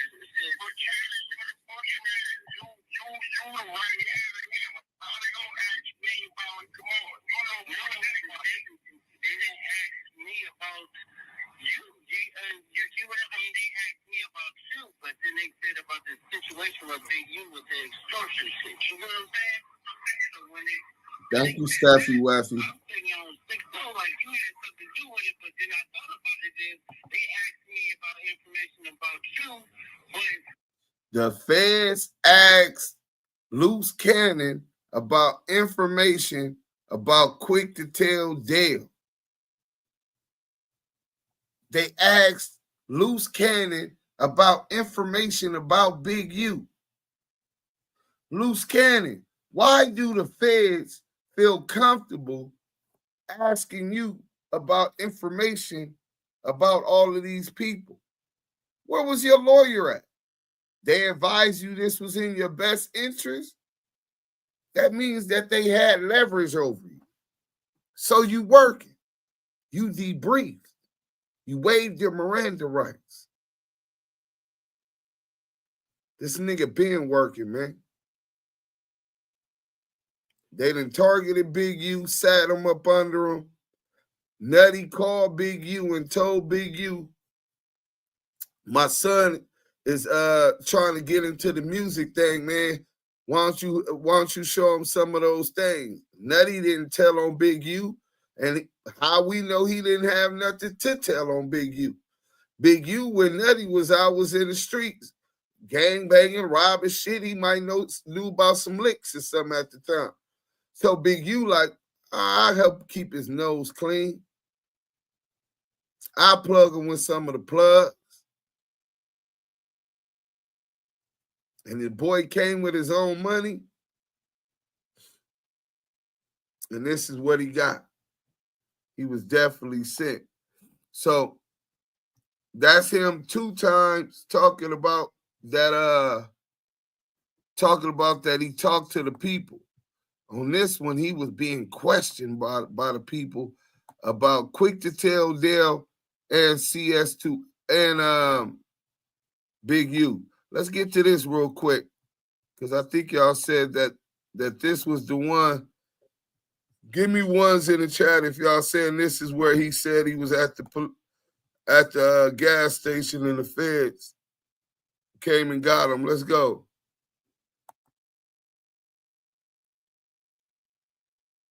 Before we get into any other stuff that's going on, let's talk about it. He had to give me some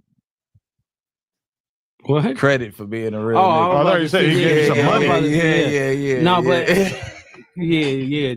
We were about to come across this motherfucking table. So look, at the end of the day, Brick did some real shit. And you know, he kept it wasn't because the incident that we was talking about when you met up in Vegas. We met up, right? Brick didn't do no buster.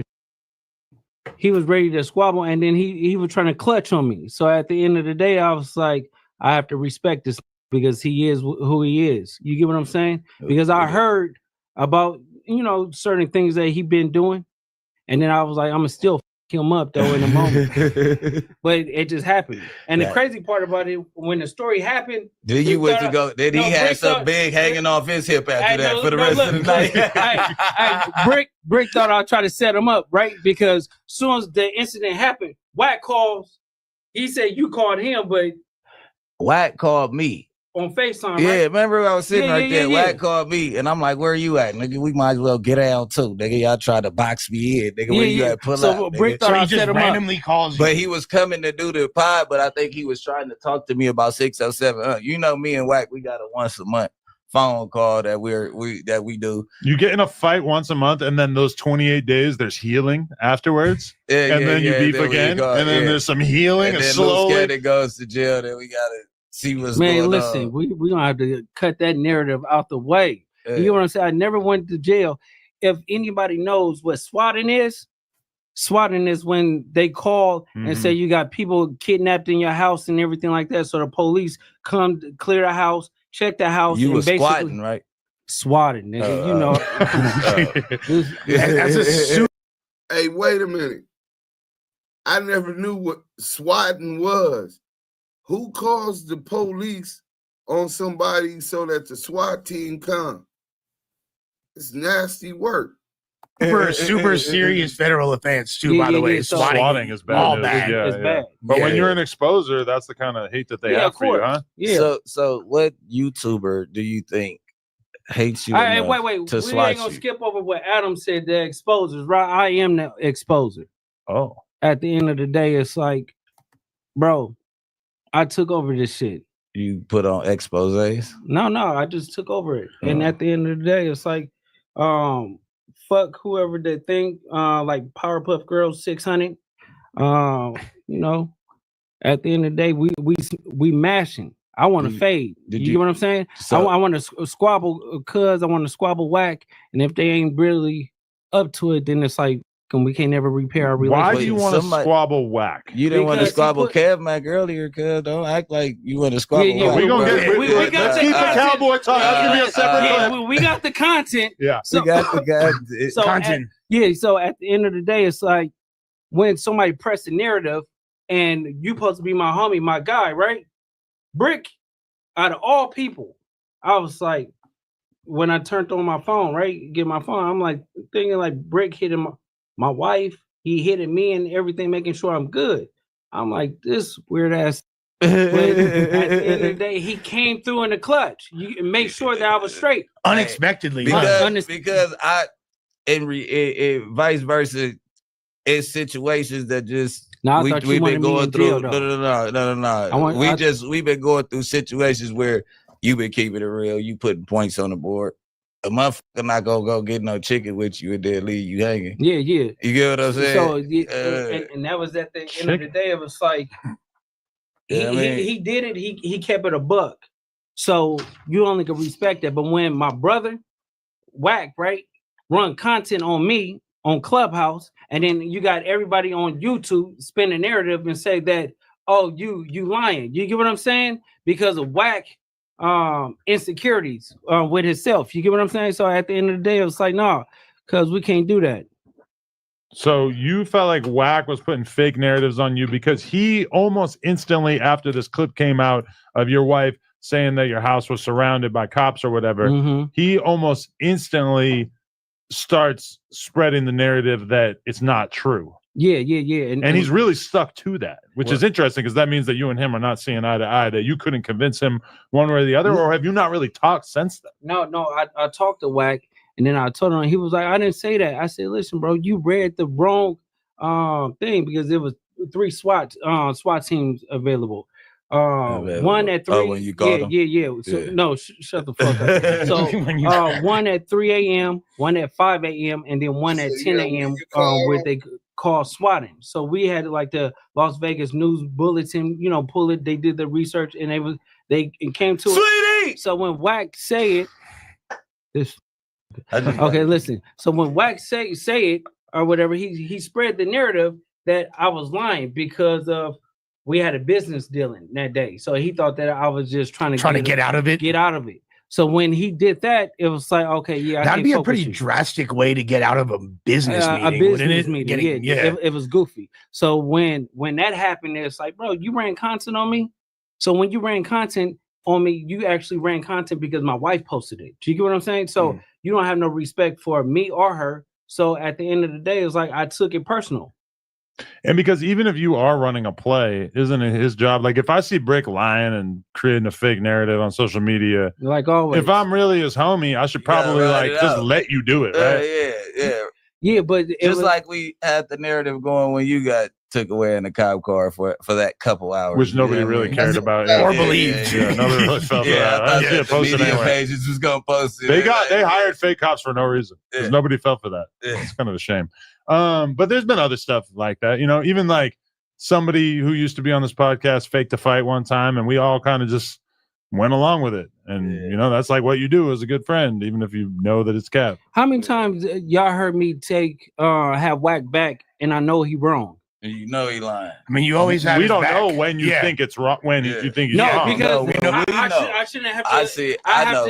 I wouldn't say it. You know what I'm saying? I'm gonna always defend him and tell him like when he right, and then after we got off the phone, like cuz, did that happen? Like, bro, like tell me the real, but I don't think so. You get what I'm saying? But he went on the internet and trying to expose something, and then because of his feelings, and then the release person, they had my back. I thought had my back was Brick. And Brick came, his wife was calling my wife and all the other stuff like that. So it was like come on, cuz like I'd be a fool to turn my back or not extend the olive branch on him. You get what I'm saying? That was like some amazing Game of Thrones maneuvering that Brick did. I'm not gonna lie. Look, like I don't know how he pulled this off. It's just street code. Like it don't even matter. You don't gotta be friends. Like this the thing. Like niggas think that we like the best of friends because of the last 2 weeks. It's like, nah, bro. That's not what's going on. Now he's starting to have all the same enemies as me, so it's funny. That's why I'm like, you know what? Come on the show. But you guys are supposed to move in accordance based on your. But yeah. And then it's still that I want to ask you, and I'm gonna ask you on camera today that I gotta clarify before we all the way. You know what I mean? Put everything to rest. But the Tiny Draws and Pac-Man fire that man shit up at that concert. No, Pac-Man did, but I put Pac-Man and Wack together. You get what I'm saying? Yeah. And they talked about it. Pac-Man don't do the internet stuff. So when Pac-Man did it, it's not like Wack did some. Pack. Yeah, you guys don't know, not Pac-Man. Bang Rock. Wait, Bang Rock. You're not talking about Pac-Man, the rapper. No, his big homie. Okay. So it's like, they got into it at the club thing, and Wack didn't back down or anything, but y'all seen the video. So at the end of the day, the video is kind of inconclusive. No, to be fair, it happened. If he jumped off the stage, he backed down.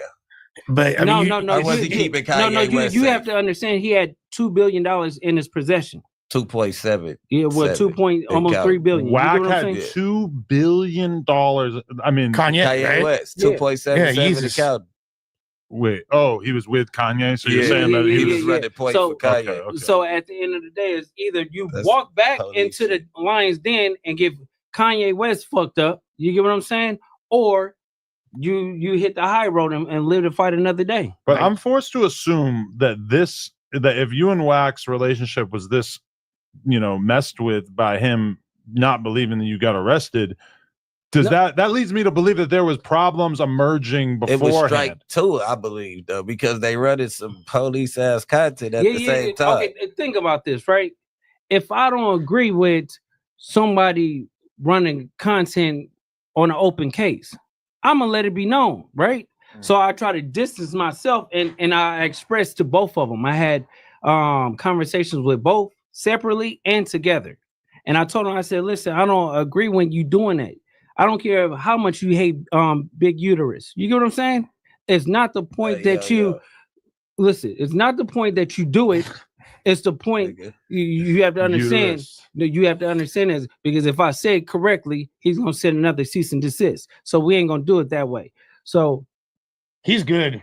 No, I feel like a lawyer could make the connection between uterus and you. Useless. Let's go there. Okay, so there we go. So at the we're not laughing at Big U. No. So, y'all up. No. Look. So at the end of the day is, if somebody's running content like that and you telling them like, bro, they keep putting me with that police shit. Like, stop doing it. You get what I'm saying? I get tired of getting called a cop every day. Yeah. So it's like, bro, when is it gonna stop? If you're gonna do something, let's just get busy. You get what I'm saying? Were you ever vocal about that? As far as he told them before. Yeah. He told them before. He told them before they went public with the shit. Then afterwards, he went public and said he don't mess with people running. Yeah, because that's the first time I heard you say that was when you announced your departure from the exposures. That's what let me know. I was like, man, this nigga ain't fully compromised either, because them niggas have you thinking, because 600 that now he's wearing a badge with his gun every day. He's like, you know what I mean? Like, Powerpuff Girl. Yeah, he's what? Yeah, he's wearing a badge now. What kind of badge? Oh, it looks like LAPD, but he's just trying to play into it, basically. He ain't playing into it. This is what he did before his dad's funeral. The same He went to go do a police play where they said they accepted him to 77th Street. And he like, yeah, play with me now. Because his dad's funeral was coming up. And he still did not attend his father's funeral due to the fact that his dad was cool with Big U. And Big U was going to the funeral. He didn't go to his dad's funeral just so he wouldn't have to see Big U? Hey, man. That's crazy. Tell him to post a picture from his dad's funeral. Wow, that's a hell of an accusation. That's crazy. I never heard That anything ain't like no that. hell of an accusation. This is all fact. Am I lying? Stop me when I'm lying. Hey, what time the Laker game come on, cuz? So we're gonna be here for a little while. Don't worry about the Lakers. They'll be all right. How about them Dodgers? Hello, Refiners. You know what I mean? I know, but what made you? But listen, cuz like, when somebody do that, you have to really think about it. Like, damn, do you hate that much? Because if you do, let me know. Because we need to go over there and get cracking. So when I told him that, and so then you I don't hate him that much. No, I don't hate him that much. I just exposed the that he do. A lot of people would say that you tried to base. I don't know. I'm saying you got love for somebody. They no, show you to say you love you. That's kind of heartbreaking. That's my like heartbreaking. I love cuz to death, right? You're disappointed. No, I'm talking about Big Useless. But what I'm saying is, cuz is just he do police and he gets paid by the police. So I can't sit there and justify certain because Brick knows since Brick want to bring up some dirt, I'm gonna bring up some dirt, right? Because cuz been blackmailing Brick. Nah, he ain't blackmailing. Cuz been blackmailing Brick. He ain't never blackmailed for years. He ain't never blackmailed me for ever years in life. Blackmailing a blackmailer is crazy. What? Listen, blackmailing him with what? I know, but at he ain't the end never of blackmailed me. 06 crib. But we all it's we hit it. Stop me when I'm lying. Nigga, I'm stopping you because you said blackmail. Nigga, Okay, but blackmail is stop me holding if- it over somebody's No, head. okay, we listen. all did something together. We all did something together, brother. Yeah, okay, but at the end of the day, it's like this: when somebody run and do police, and I don't agree with it, and then I express to them to stop doing it, and they keep doing it, and then the mother is calling, she's stuck in the hood, she don't have a place, she's getting evicted right now, she having a hard time, and she's thinking about her son. Automatically, like your heart gonna go out. You get what I'm saying? So I'm telling her mom, like, listen, come to Vegas. I got an Airbnb for you. I paid a rental for like 6 months, and then you can have it. You get what I'm saying? Just get on your feet, right? That's so very trying to generous. do some commendable stuff because now she's stuck because now her life is on the line. What are we talking about here? The mother of the victim, right? Yeah. So, I mean, did you know the mother of the victim? No, you know they contacted us through. But I what's the mean, name? the police. But at the end of the day, it's no point to even they should be paying talk. for protective. No, it's not even that because you don't know if it's true or not. You don't know what's going on. You shouldn't be speaking about it. Thank you. And then when content is recorded and y'all run it against her will, I don't agree with that. Yeah, involving that was against her will. Yeah, she would, but she shouldn't have called a nigga that listen. can't hold water. You get what I'm saying? And told him nothing. Like if you tell Wack something, you might as well tell it to the internet. That is Yeah, true. I mean- A lot of people like that. Yeah, Academics, same way. yeah. Anytime you talk to Ag, you just assume that shit's making its way to the assume internet. that it's You being think Flacco's in that category as well? I mean, more than most people, for sure. Yeah. Nah, Flock, he can hold water when he know he got to. Okay. Yeah. Yeah.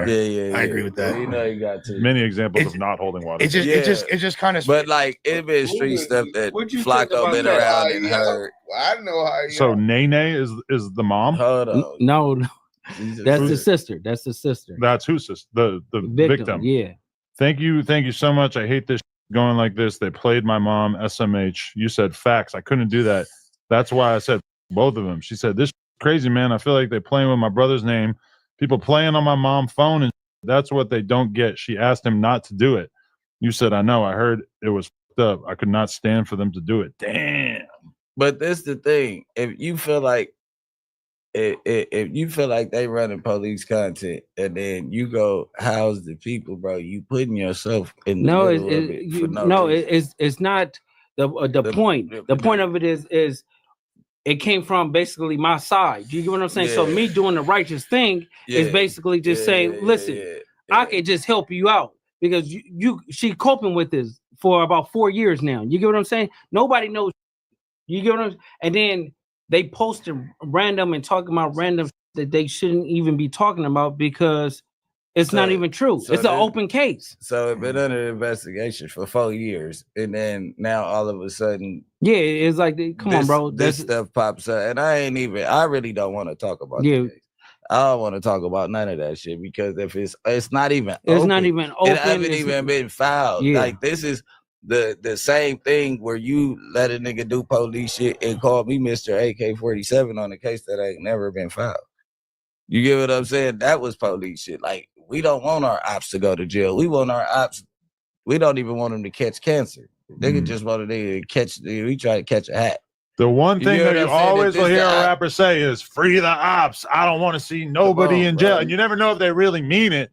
But it does feel like basically putting the case out there before it's even been filed is a step too far. Where we've gone from like, gangsters to content creators. Yeah, it's like, please get him off the street. Please get him off the street. Like, come on, bro. Like, what the fuck do me being in the pig got to do? Like that's gonna make you sleep better at night, knowing that we told you he was going to jail. Like, come on, bro. That ain't really gangster. Cause you was talking about putting $200 on my books. Nigga, I was talking about nigga belly you out, nigga. No, you did. But that's why we here today. You get what I'm saying? And that's why I'm stomaching, not socking this nigga on this camera. Is it the crazy thing? Sounds good. And feel like getting off, get off. Facts. That's all I'm saying. Don't let the camera stop you. Oh, well, okay, watch. But at the end of the day is, sweetie, I thought I was banding this motherfucker. We on here on No Jumper, Adam 22 with Puka Butts and bald-headed Lush. So that wasn't even it, man. Hey, by the way, I do have a theory, though. And I don't know if you guys get it. You know what I'm saying? I thought that was the one where he said that the police stopped him at the what you call it. Let's get Yael. I know Yael wasn't feeling that weird shit either. Let's get what you got off of it, Yael, and then I'll bank up off of you on this one.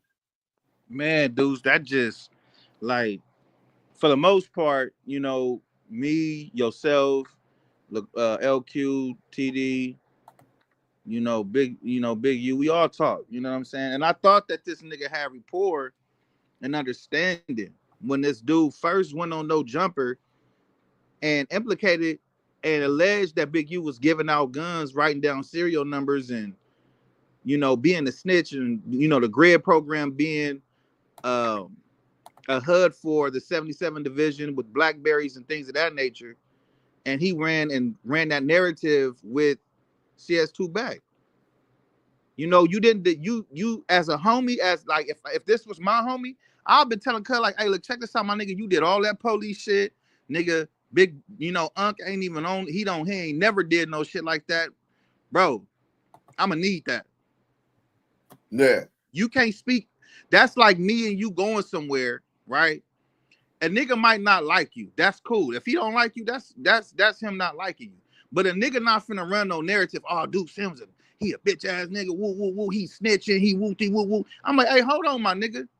Hold on, my nigga. You doing a little too much. You know what I'm saying? He ain't here to defend himself. I'm here. How about like that's my homie? If you really feeling like that, bro, you could call bro up yourself, but you're not finna talk like that around me. Oh, nigga, I can say, all right, when niggas say that, nigga, get the fuck up out my face then. And then them that usually lead to fighting words. Yeah, the nigga ain't gonna. I'm 100% with you, but go ahead and finish what you were saying. You know what I'm saying? So it's the fact that this dude is sitting with this nigga. On top of that, it wasn't just the Big U shit. He been doing police shit, and you sitting with him on this stage. And then right after this interview, y'all get picked up, and y'all in the feds. It's just next day. A lot of awkwardness and suspicion with that whole sit down, and then the very next day y'all in jail. I'm just gonna leave it right there. Well, first and foremost, I don't got an issue with a nigga a nigga from 60s and a nigga that want to be for 60s sitting down. But before a nigga sit down, it's going to be a sit down and an understanding. It's going to be mutual respect.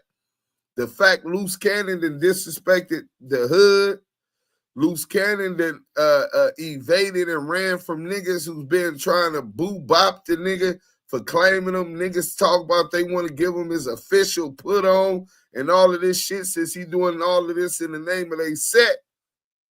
We can't sit down until we handle the hood business first, bro. Respectfully. Then it's going to be properly understood where we stand at. You know what I'm saying? He didn't hold that man accountable, and then you allowed this man to say big use. What do you say?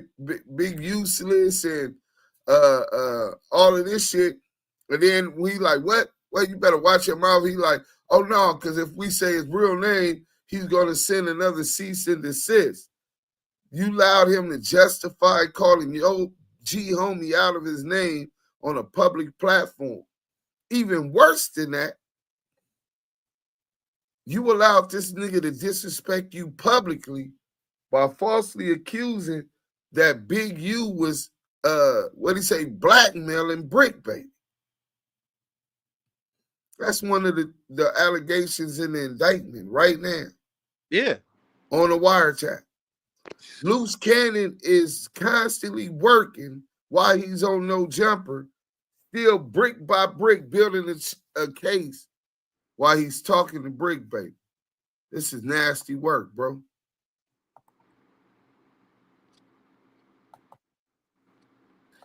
But this is something else I want him to do. CS2 back, didn't like them together. He thought his case was about to go sour for sure. He most likely told the feds to hit ASAP before Luce tell Brick all the info. Well, I'm quite sure that has something to do with it.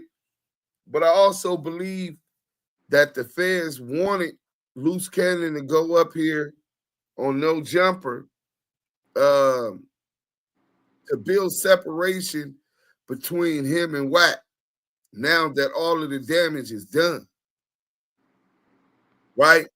So that they can say, oh, they were beefing and this and this and that. This nigga done did all this police shit, and we finna get into some of it now. He done did all this police shit all these times, and you had no issue with it. But now you got an issue with this. Why? You talking about him calling about hold on. What this dude say? Big useless use them, then Wack stunt dummies one-on-one. Hey, Ruben Hick, big useless, huh? Well, I got something for you. Dun, dun, dun, dun. So you're out of here. Those in the chat with a wrench, do your job, or we ain't got no reason to have no wrenches down there. But back to this weirdo, right? This nigga is steadily building a case about things that's specifically in this indictment. Remember I told y'all he was playing coy and feigning ignorance and playing like he's just slow?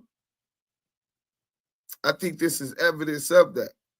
I think that they want us to believe that because Sharice Mills say that the house was swatted and Wack had somebody run content on the thing saying that Luce was lying, that this is where they had to draw the line.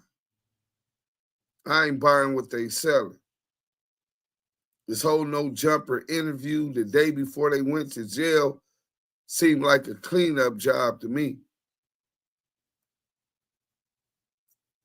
They're basically trying to wash their hands and build separation between all of these informants and how they work so people can't see exactly where the smoke and the fire came from. You know? So, enough about Luce Coochie Ashley. I do believe that Wack100 wants him to bite the bullet on the no jumper beating. And we're going to get into CS2 back, and then we got one more thing. I hope y'all turn up because I'm finna cut after this video. Let's go, man. Hit that like button, share, tell a friend. Y'all in here with the dime. Jael and Duke Sims. Let's go. The day. You're going to hear him say that he ordered his men to step back when Lucy lost control.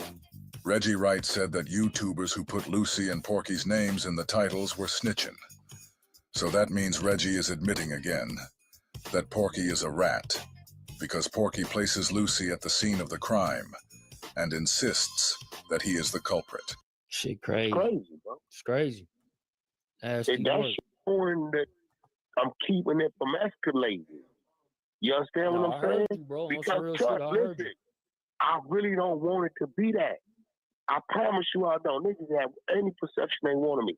I don't want it to be that. But you come over there playing, you gonna get a dose.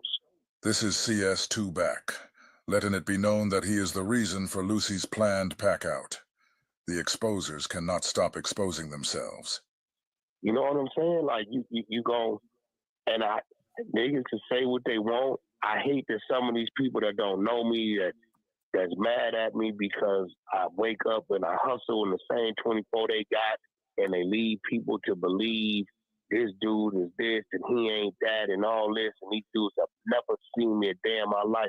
They doing a disservice to the people because you pumping the next motherfucker up to make him feel like he could take a shot at the title. What title is Porky talking about, y'all? This guy Porky is really on here acting like his team just earned some real stripes or something. At the same time, Porky is admitting to his own involvement in the beating of a Baptist church pastor and bragging about it. You provoking him to do something that you yourself have not even attempted to do because you know why you don't want to attempt to do it. And they very wrong for that, bro. Yeah. I'm never going to tell anybody, hey, go run up on Big U and his team. He's a bitch. I tell you working with the police. I tell you doing things you ain't supposed to do on the street, but I'm never going to provoke anybody to thinking those things because you will get hurt playing with that man. Can somebody please explain to me why Porky and Lie-A-Lot Lucy keep bringing Big U's name up in the situation? Porky has said Big U ain't like that. He said he wears sweats every day and doesn't even carry a gun. Now after his team commits a robbery and an assault on two different people on camera, he wants to talk about how you'll get hurt for playing with Big U. If you can't see that these guys are the police, I don't know what to tell you. You'll never hear that man say that. But you get these other niggas that we don't know, we ain't never seen. Oh, he ain't this, he ain't that. Them niggas ain't this, them niggas ain't this. And then you get some cats like this, for like what they said, we gonna go test the water. And then they drown. See, Reggie tried to protect his exposer buddies. He said he couldn't tell if it was Lucy on camera or not. And so I fucks with Luce Cannon now, even though he up there talking about somebody was fucking me in the ass and shit. But I'm glad me and that nigga made up, if that is him on that goddamn tape. I'm not saying it is because I don't know. I can't make out who it is, so I don't know how any of y'all making out who it is. All you YouTubers are saying that that's Wack and Luce Cannon that's doing it. But, you know, who knows? He also said that he wasn't sure if it was Porky on tape or not. The person that y'all saying is Wack, he seemed like he was trying, he's the one that saved the day. You know, he saved some shit from going down. Reggie even told all of us YouTubers that it was snitching to put their names in the title of our videos. So please, YouTubers, y'all stop putting their names in titles and saying this is what it was and who it was and all that. Because we don't know. Y'all can't make it out. Y'all not no fucking video experts. So stop throwing no men under the bus. I know y'all don't like them because they speak the way they speak and talk how they talk and all of that. But y'all ain't got, I thought we ain't no snitching. Reggie said all that just for Porky and Lucy to go online and tell the whole world everything they heard, seen, and saw. Shit crazy. It's crazy, bro. It's crazy. And that shit, Chuck, you see that shit, bro, turn me into what Suge used to do. That shit is 10 times worse, and it's already bad. It turns into hype, whoop, whoop, whoop, whoop, whoop, yeah, nigga, whoop. It's fucked up even more. You know what I'm saying? So, I mean, I don't know, man. Like, niggas gotta understand. Anybody gotta tell you where they at. Nigga, don't take that for a week. Just take that for a warning. Mm-hmm. No, that shit, 2025, that definitely was a warning because, like I was telling them in the beginning of my live, like you used to shout out the Beck address, used to. Yeah, we got a super chat.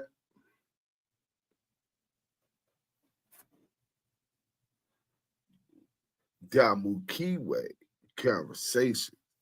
Tart Mystic with a £5 super chat. Something for the pot.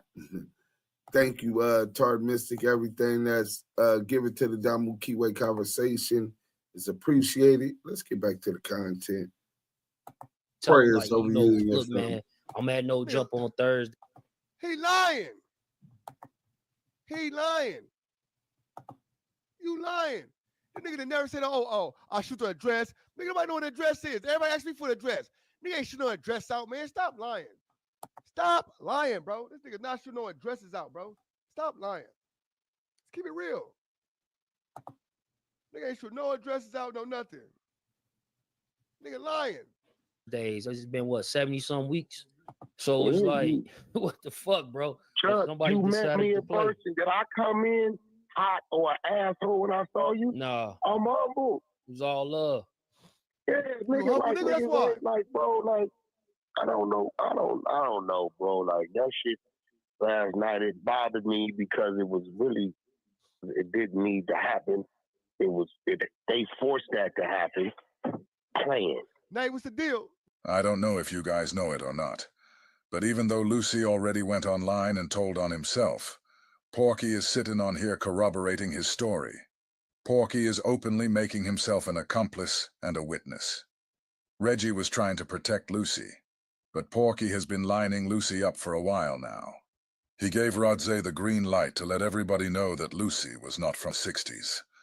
Then Porky took him to back on Fig, just so T-Rel could mark him out in front of the world.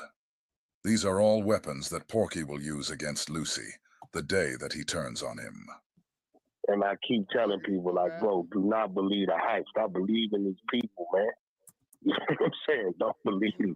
Stop believing these people. When I tell you, Chuck, I contain 70% of the people, of the homies, bro, they would have unleashed that, then people wouldn't, you know, you seen what the ending result. He out. Grown ass man, butt ass old naked in the middle of the cold. In the alleyway. Porky is making sure that the authorities know exactly what situation he's talking about. And he was, damn, I'm like, what the fuck? I'm looking at this video like, damn, this is crazy. Who the hell is this? Why is Chuck so mesmerized by seeing a black man that can't defend himself being stripped completely naked? That's that King. This shows that these niggas have not an ounce of integrity. Then I'm like, oh, then I listened to the audio you did on Clubhouse TV earlier. I'm like, oh, now it makes sense. I'm looking through the comments though, right?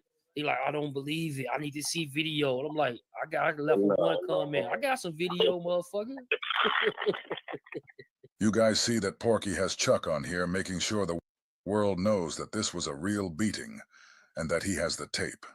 When the authorities come knocking, do you guys think Chuck is going to hand over that tape? Or is he going to keep it solid? Yeah, but see, them be the ones that here they come. Mm-hmm. You know what I'm saying? And for what? Like, you know what I'm saying? Like, look, man, like, you know, when you go to somebody's home or place of business or whatever, you violate their space. Chuck, before I approach you, I said your name. Yeah. You understand what I'm saying? Yep. You know, got to be an understanding amongst men that what the temperature is. You know what I'm saying? Yep. You know, motherfucking man gonna react the way he gonna react if he don't know what's going on. That's just common respect. But you know, hey, We ain't looking for no problems. We ain't running from nothing. Yeah, no, that's No, you running from a lot of problems, you bust ass man. I nigga. ain't gonna lie, it's a crazy. But we would have been got that fade out the like way, I said, nigga. like they like, oh, it's fake though. Yeah, Wack. So a lot of people saying this stage. I'm like, yo, can you pay a motherfucker to headbutt something? What the fuck? Come on, man. Okay. So the bottom line is, I tried to stop it. He's separating himself from Luce. I kept it from escalating, pointing out all of these facts publicly so that he is in charge in the no jumper indictment or cases. Hold on. Hey, King Edo. We got a super chat for Steffi Weffy. Two of the best on YouTube, Deuce and Yael. Blue Heart, Red Heart, Active Chucks, hashtag ETE. Hit that like button and subscribe. We got the content. You got a whole lot more than that, too, old Steffi Weffy. Ass so fat that you can spot in front of ass so fat that you can spot in front of the front. Spot it like paparazzi. You read you read the super chat, dude? Yeah, I just finished. Old Steffi Weffy. I'm gonna look at that thing again, boy. God damn. Hey, but Tart Mystic say Chuck's a snitch too. He was on a live on another channel and I heavy trolled him for his daddy issues, making him. Hey, Tart Mystic, you be trolling people? That's crazy. All the way in all the way in UK. Dropping my pounds and making my rounds. Oh, fake ass, no limit, nigga. But thanks again, Steffi Weffy. Everything that's given to the Damu Kiwe conversation is appreciated. But I thought a bitch nigga said something. I thought a fuck nigga said something.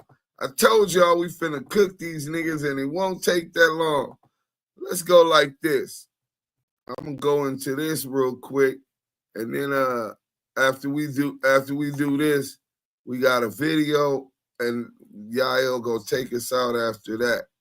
So let's go like this. Boom. Wait. Okay, yeah, we can close that one. Bam. Let's go like this. Da, da, da, da, da, da, da, da. Let's go here. Boom. Let me make sure that y'all can see this, right? Or y'all can't see it. Boom. Add to the stage. All right, we can close one of them. I gotta stay there.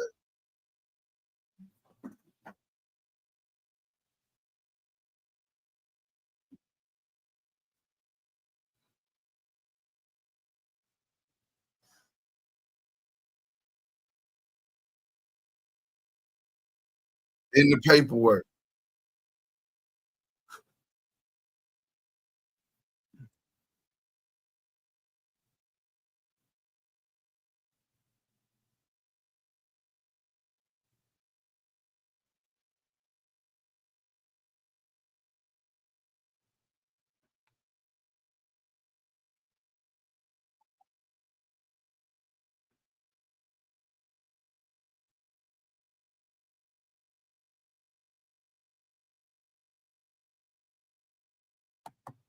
And I think Mark tried to set the three-way up.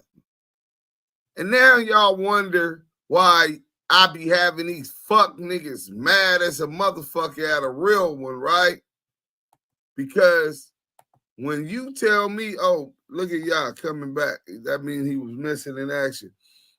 When you tell me we're talking about paperwork and you say, ask Mark, Mark knows. He's the one that tried to hook up the three-way. A nigga from no motherfucking hood and nowhere else can move the goalposts and say what Wack did and didn't do. He told us to go ask Mark Stevens because Mark Stevens would know. He's the one on the wiretap in the paperwork. That's what Deuce Sims is talking about. This is what Stutterbox is telling Wack to his motherfucking face, not knowing on the phone, not knowing that Wack is recording his call. Wack, dumbass, put this out. Ask Mark. Mark knows. Oh, y'all forgot? Let's get to this. Oh, that's the wrong one. Let's stop sharing that. Let's get to this content. We're active in the chat, man. You know what I'm saying?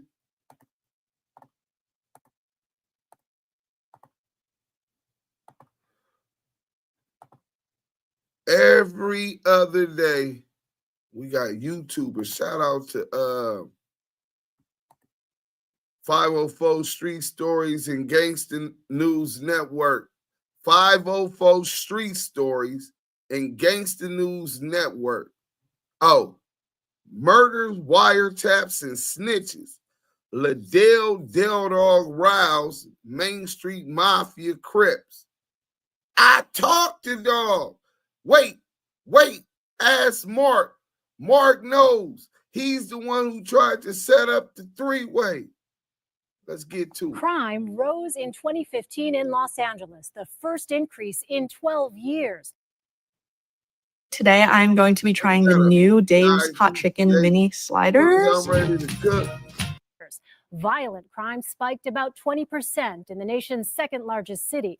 Property crime was up 10%. The beefs now are majority on internet. Most of the beefs are going now because of someone said something and they're really tough behind a camera and a keyboard. I got the paperwork I recently received with the Del Dog wiretap transcript. Hold on. That's in the set. I thought I was in witness protection for 24 years. Stop believing the hype. You niggas follow behind confidential sources, nigga. Where they talking about that after he got hemmed up, Wack100 get hemmed up. He admits to it. He admits to also not just being hemmed up by the LAPD doing the Big E investigation that the movie's about, but he admits that he goes to the federal building on Wilshire. The night of February 10th, 2008, a man by the name of Robert Ross went into a convenience store in West Hollywood. He was then kidnapped at gunpoint and was forced to drive to a home in South Central Los Angeles, in the territory of the Main Street Mafia Crips. Stutterbox is the nexus to this whole investigation. Like to say gang banging because I'm one that don't gang bang no more, but just say a real, true, dedicated, delivered gang banging, and on the level of doing everything right, and right means the way that God wants me to do.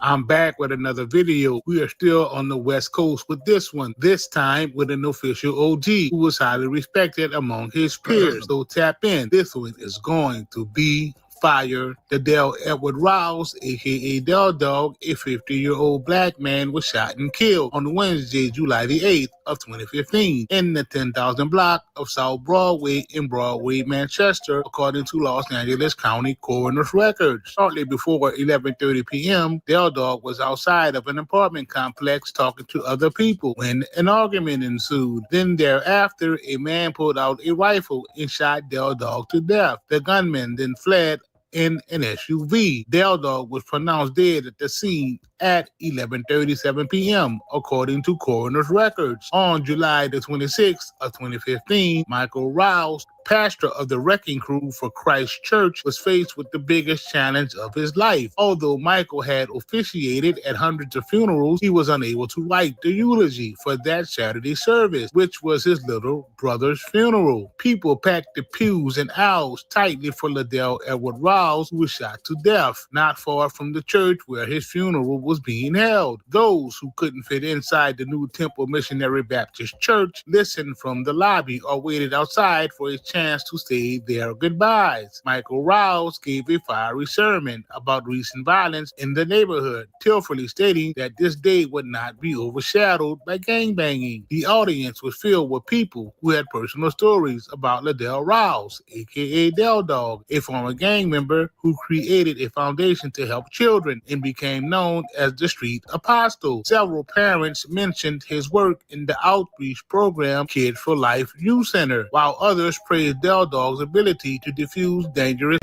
situations. Earlier that same day, Michael Rouse told a story about a special gift, custom yellow two-seater tricycle. He had asked his brother to make the tricycle several weeks before, in which Del Dog presented it to him on July the 8th. The reflector on the front handlebars glimmered in the afternoon sun. A stereo mounted under the padded black seat was complete with a cassette of Amazing Grace for Michael to listen to as he rode around South LA. For Michael, it was one of the nicest things Del Dog had ever done for him. Del Dog had built many other custom bikes for other people, but Michael was proud to have something made for him by his little brother's hands. That night, Michael went to serve at a convalescent home in mid-Wilshire as Del Dog met with some friends. Less than 2 hours later, Michael received a call saying his brother had been shot. Within half an hour, Michael was looking at police tape at the intersection of Broadway and Century Boulevard. Michael hurried toward his little brother as onlookers began to scream that Del Dog was already dead.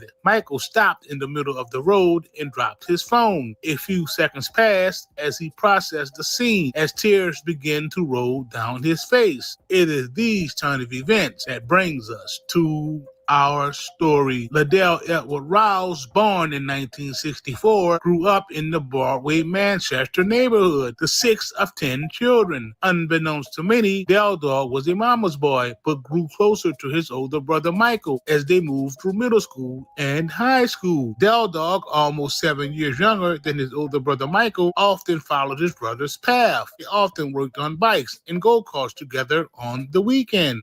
Del Dog's older brother, Michael, joined the gang when he was only 17 years old. 5 years later, at the age of 15, is when Del Dog would join. Del Dog would be charged with various crimes, including assault and robbery, as well as being accused in a 2008 kidnapping case that was later dropped. That we will visit later in this video. Del Dog was a prominent member of the 84 Main Street Mafia Crips and founder of 4 Life Records, also known as 4 Life Family and Mafia for Life Car Club. Del Dog grew up on the east side of South Los Angeles, formerly known as South Central LA, in the area that was dominated by the Main Street Mafia Crips. The Main Street Mafia Crips, MSMC, are an infamous street gang located on the east side of South Los Angeles, California. It is said that the Main Street Mafia Crips originated in the 1970s. The gang consisted of 2 subsets, known as the 84 Main Street Mafia Crips and the 98 Main Street Mafia Crips. The Main Street Mafia Crips fall under the Mafia Crips umbrella, along with the Fudgetown Mafia Crips and the Blue Gate Mafia Crips, as well as the 99 Watts Mafia Crips. Main Street Crips are known to rock yellow or gold, along with the traditional blue, to show their affiliation with the Crips. The 1988 Main Street Mafia Crips originated around 98th Street and Main Street, between Colden Avenue and 104th Street. The 110 Freeway Harbor and San Pedro Street acts as their borderline. Their ops are mainly the Q102 East Coast Crips, 97 Gangster Crips, and 112 Broadway. The 84th Street Mafia Crips are located around 84th Street and Main Street, between San Pedro and Broadway Boulevard. The 84th Street Mafia Crips are smaller than their counterpart, the 98 Main Street Crips. Despite their size, the 84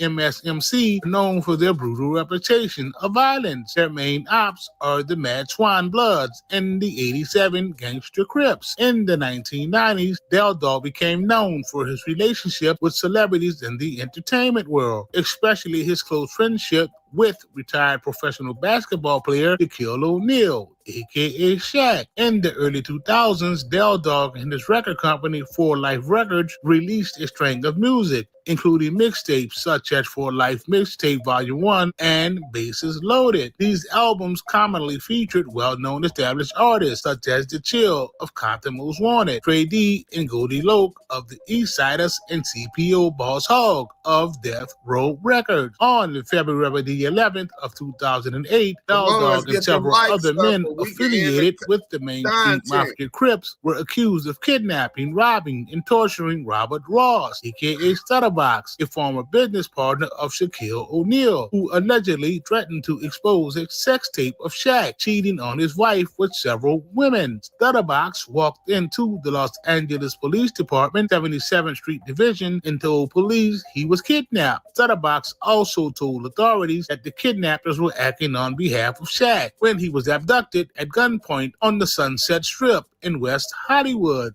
The music producer and former gang member known as Stutterbox, who accused Shaquille O'Neal of being behind the alleged kidnapping by the criminal street gang, the Main Street Crips, was classified as an undesirable informant by the LAPD in early 2010, according to internal police records reviewed by the LA Times. It's no secret that Robert Ross, aka Stutterbox, who testified that he was kidnapped, assaulted, and robbed by members of the Main Street Crips gang after he claimed to have a sex tape of Shaq, worked as an informant for a federal task force that was targeting the gang around 2006. Stutterbox testified at a preliminary hearing that the gang members kidnapped him on the night of the Grammys in February of 2008 and demanded that he return a reported sex tape featuring Shaq. However, Shaq was not named as a defendant in the case. The spokesperson for the Los Angeles County District Attorney's Office said that the sex tape didn't actually exist. It was all just a bluff. Attorney Vincent Oliver, who represented Eddie Hill, aka Lil West, one of the gang members accused in the attack, said that the financial dispute was over artist Reggie, brother of R&B singer Brandy. Word is you got a co-CEO and you also signed your sister Brandy. Yeah, Brandy on the label now. Shorty Max on the label right here. Yeah, we got two. Word on the street was that Stutterbox introduced Ray J to Shaq's record label and was supposed to receive 50% of the proceeds. When Stutterbox didn't get the money that he was owed, he allegedly told Shaq through a third party that he had a sex tape of him with other women. 2 weeks later, Stutterbox was robbed and kidnapped, allegedly by members of the Main Street Mafia Crips gang. Stutterbox was once a member of the same gang himself, but was working as a music promoter at the time of the altercation. Liddell Rouse, aka Del Dog, allegedly led 6 of the gang members in tracking down Stutterbox in West Hollywood, California on the night of the Grammys. Stutterbox was allegedly forced at gunpoint to drive his Rolls Royce to Del Dog's home. It was then that Del Dog allegedly asked Stutterbox for the sex tape and stole his diamond chain, Rolex watch, diamond earrings, and $15,000 in cash, according to the criminal complaint. However, in 2011, the judge dropped the charges against the 7 Main Street Mafia Crips. This story gets even wilder. Luce M's, owner and operator of the Active Chuck's YouTube channel, would expose the Title III wiretaps on his platform. Okay, so where we was at, okay, so at some point you get a phone call from Wack100, Cash Jones, and when he contact you, what did he contact you concerning? He wanted to reach out to Del Dog, rest in peace, and he wanted to give Del Dog some information that he had gotten from Stutterbox, right? It's like he was getting information from Stutterbox on what his plan was and what the get down was gonna be, and he wanted to talk to the homie and talk to him. And Dog wasn't getting on the line with him, and he kept blowing me up because he wanted me to get him on the line. Smart man. Rest in peace to Del Dog, man. So he's talking about the phones is being compromised. Is that one of the things that he told you? Well, the homie Dale Dog never trusted dude. You follow me? Right. So Dog didn't know was the lines compromised or was they wired up for sound or not. He just wasn't gonna chance it. You follow me? Right. But it was later on. It was later on after they took the case to they was taking it all away because the homie ain't had no choice. You know, he was facing a life sentence, so he had to take it all away. So Del Dog got to take it all away because he's facing a life sentence. Hey, we got a super chat. Y'all, can you get that for me, bro? Tartan Mystic. We got Tartan Mystic with the £5. The weirdo's back. That's what they call me. She has 2 back. Hey man, Tartan Mystic, we appreciate the £5. Anything and everything that's given to the Damu Kiwe Conversation team is highly appreciated. Weirdo's back. That's what they call me. That nigga know, nigga, around real niggas, you're always gonna be considered the weirdo. Hey, he knows his mind. Go ahead. I said, no, he knows his mind. At least he knows. And with all the lawyers that was involved, they was able to get the discovery, and that's when we found out that the lines was compromised. And as soon when you get the discovery, was part of that the actual wiretaps. The whole transcript. I got the whole transcripts. The whole transcripts of the whole wiretaps. And do you, in that paperwork, do you see your conversation with Cass Jones in them transcripts? That was the initiating. That was the initiating when they started recording. Right. And how did they refer to Cass Jones? In the paperwork they put him as Back, BACK. And correct. I kept asking the lawyer, like, who the fuck is? I ain't talked to no Back. And they said, nah, that's Wack. But they put him as Back because he a blood. So it's Back. And I said, oh, okay. And was this Back also referred as confidential source number 2? Yes, sir. Correct. Well, man, I'm glad that the truth was able to come out. And it's sad. But bigger than that, homie, right? You know, I watched dude, man. He said some things about the big homie Shaq, you know, that wasn't true.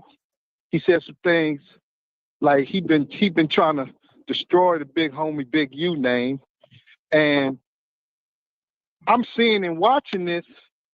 And I called the big homie U. We was talking. I said, yo, when you get into Atlanta, man, come see me.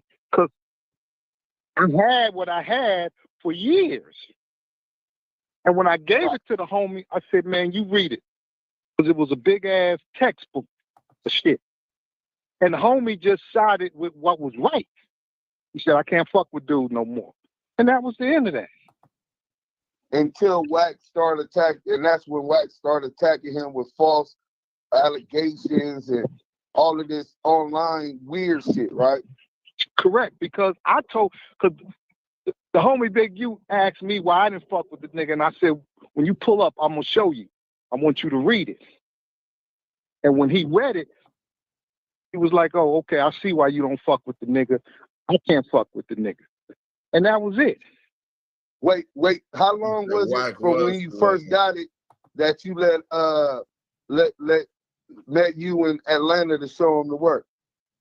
I got the paperwork from the attorneys probably in, I want to say 12 or 13, because it was a series of, you know, remember the incident happened in 06, 07, but Box had went to prison. He called a drug case, so he went to prison, and they waited to almost the last month of the statute of limitations to go get the homies from Main Street. Right. So it had been about a 5-year period from the time that had happened to the time that they came and got the big homie. The internet would explode as these transcripts would reveal Cash Jones, aka Wack100's role in the Main Street case, one of which would earn him the name CS2 Back. In a desperate attempt to clear his name, Wack100 would enlist the services of former detective Greg Kading, falsely claiming him to be the lead detective on the Main Street case. Anyone with half a brain knows that the internet is undefeated, as scandalous Los Angeles will wipe the floor with Wack100, dissecting Greg Kading's every word. Now, Greg, this isn't about you. This is about Wack. I understand you have to do what you gotta do, but if he can bring you on Clubhouse to tell us all that stuff, I feel I should be able to ask some questions so the people can be informed. So again, this has nothing to do with you. This is about Wack. Yeah, I get it. No, and again, I'm not trying to get in the middle of whatever bullshit is going on between Wack and whatever bullshit's going on with Starbucks. I don't give a fuck about that beef. Whatever it is, they'll figure it out. I'm just going to tell you investigatively, we would have listed Wack, Cash Jones, in our paperwork. He would have been like target 1, and his phone would have been target 1. And so when we were looking at him, we used particular language in our paperwork. So if we're writing the wiretap affidavit for his phone, we would say Cash Jones, also known as Wack. You were utilizing target number, whatever, which would be his phone. I think it was some 661 phone number. And that's just the language. Nowhere within the paperwork related to the investigation of Cash Jones was he ever mentioned as a CS or anything. Okay. Now, Greg, we're talking about the case Stutterbox had against Shaquille O'Neal and the 7 Main Street Crips. When Wack brought you on Clubhouse, he asked you what would he have been referred to as in the paperwork. If Wack had nothing to do with Del Dog, Shaq, or any of the Main Street Crips, why would his name be being referred to in the paperwork at all? So again, this is completely different investigation. We have to be real careful that we don't cross over these ideas, because when I said he would have been mentioned in the paperwork, if we're talking about Cash Jones's case, then we may have mentioned a CS, which would have been Stutterbox, saying these things about Cash that we investigated. There's that. Now, if Cash is asking me if his name was in the Main Street case, no, it wasn't. So we all know that Greg is not being truthful when he says that. We can clearly see Wack's government name, Cash Jones, all in this case. Hey, Christopher Loves Boys, this shows you why you can't believe everything the police say. This also shows you that the police are protecting Wack, as they would any other confidential informant that's in good standing with them, unlike Stutterbox. But I want you to hear what Greg says right after he said Wack was not in the Main Street case at all. There was no mention of Cash in the Main Street case, other than when he's trying to get a hold of Mark Stevens and in order to tell him that Box has been compromised. Yeah, and that's what the wiretap transcript said CS2 Back, or Wack, was calling Del Dog to do. Not Del Dog, but Mark Stevens. See what you just did, though? Yeah, I said Del Dog. You said CS2 Wack. It doesn't say that, does it? Yes, it does. Doesn't it say CS2 Back? Yes, it says CS2 Back. Okay, well, do you know what you just said? What did I say? CS2 Wack. I meant CS2 Back. Because in your mind, and bear with me, no offense here, but I think you've already come to the conclusion that Back is Wack, and that's why that's such an easy mistake to make. Well, the reason I think Wack is CS2 Back is because that's who Mark Stevens said he was talking to. Nobody's disputing that. Nobody's disputing that Mark Stevens is saying that Wack is who he was talking to. But he's saying that that's Back. He is saying that Back is Wack. How does Mark Stevens put that together? Show me how Mark Stevens has anything to substantiate. It don't matter. He figures it out. In the paperwork, they put him as Back, B-A-C-K. And I kept asking the lawyer, like, who the fuck is? I ain't talked to no Back. All right, thanks. And they said, nah, that's Wack. But they put him as Back. because he a blood. So it's back. I said, oh, okay. And was this back also referred as confidential source number 2? Yes, sir. Okay, so no offense to Mark, he doesn't know any better. But when we're writing official police reports, we don't play the game. We don't change language or change spelling because we are, part of the gang culture. We're not going to put Wack. We're going to put back because he's a blood, not a crip, and we don't. That's not how we operate. We don't. That's gang shit. We don't write as gangsters. We write as police officers and try to be as specific as possible. Greg is saying they try to be as specific as possible, and that they don't do things like that. But we're all looking at a wiretap transcript where they did exactly that. They put a person named Back in the paperwork, and no one knows who Back is. We don't change things in order to. So if Mark Stevens is thinking that, oh man, the cops just put this in there this way because he's a blood and not a crip, it's not how it works. I hear you, Greg. But even without them doing that, the conversation with Mark Stevens and Del Dog did actually take place.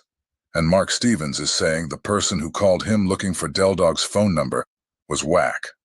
Mark said he doesn't know anyone named Back, so why would they put some fake person that Mark has never ever talked to in the transcripts? No, I get that. See, we are totally in agreement. The conversation is Wack, obviously. The conversation is Wack, obviously. But this explanation of Wack being back, there's nothing to substantiate that other than... Now I'm gonna pause right here because I want to make sure you guys didn't miss what just happened. I told Greg that Mark Stevens said he doesn't know anyone named Back. So I asked Greg why would they put somebody in the paperwork that Mark Stevens doesn't know and has never ever spoken to in his life. I'm gonna play it again so you can hear how he evades my question. I hear you, Greg, but even without them doing that, the conversation with Mark Stevens and Del Dog did actually take place. And Mark Stevens is saying the person who called him looking for Del Dog's phone number was Wack. Mark said he doesn't know anyone named Back, so why would they put some fake person that Mark has never ever talked to in the transcripts? No, I get that. See, we are totally in agreement. The conversation is Wack, obviously. The conversation is Wack, obviously. This explanation of Wack being back, there's nothing to substantiate that other than a misunderstanding of how the police write reports or a misunderstanding of a lawyer. Because I'm telling you, and I don't know how much more I can emphasize this, Cash Jones was not an informant on the Main Street case. I'm with you on that. But you're agreeing that in the transcripts we have, it's Wack that Mark and Del are talking about in the conversation they're having, right? Yes. And I think Wack admits that. And I think Wack admits that. No matter how you slice it, Wack100 will forever be attached to the moniker CS2 Back. And that's one reason why he hates me. There's a lot of reasons why he hates me. You know what I'm saying? But that's one of the reasons why he hates me. You know what I'm saying? The biggest. I outsmart him every chance we get, expose him, made him pay forever playing with my name. But let's get into some of these other So he said, ask Mark. And Mark, we went and asked Mark. He didn't think we would ever get Mark on there. In fact, that's what he said. Oh, he's a square. Even if he told provided information, man, he wears suits every day. He's a sports agent. He's not going to come up on here. You know what I'm saying? And then we got set up the interview and we got the goods. And we did exactly what you said to get confirmation that you were not CS2 Back. But that went left for you because Mark told us that you was called back, that you were called CS2 Back, and that was you on that wiretap when they talk about A call coming in from confidential source 2 Back, aka the Wack boy. Greg Caden even admits that that's you on the call. His only argument is that you weren't, that Cash Jones was not an informant on the Main Street case. Well, we never said Cash Jones was an informant on the Main Street case. Cash Jones' code name on the Main Street case was CS2 Back. So, of course, you're playing these semantics and games insulting our intelligence because you got to protect your 137, right? But one thing you can't do is hold on, let me find this real quick. Y'all let them know where they at. We cooking. One of the hottest lives on YouTube and one of the dopest rooms on Clubhouse. The voices of the culture in the West Coast. Damu Kiwe Conversations.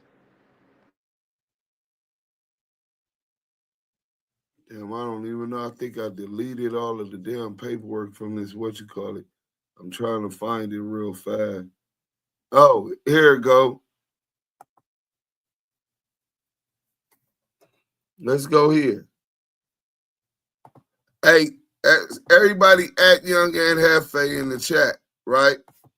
So now we got the police and Mark Stevens confirming that there's a phone call from CS2 Back, the Wack boy, back, right, to Mark Stevens. Multitude of phone calls, left messages, and all kind of stuff. So you got CS2 Back, the confidential source, 137. You got Money Mark Stevens. You got Dale Dog. CS2 Back calls Money Mark, wants to talk to Dale Dog. Before he could talk to Dale Dog, Money Mark tells Wack, hold on, let me talk to him. I don't give out people math. Clicks over, Back isn't on the call. It's Dale Dog and it's Money Mark.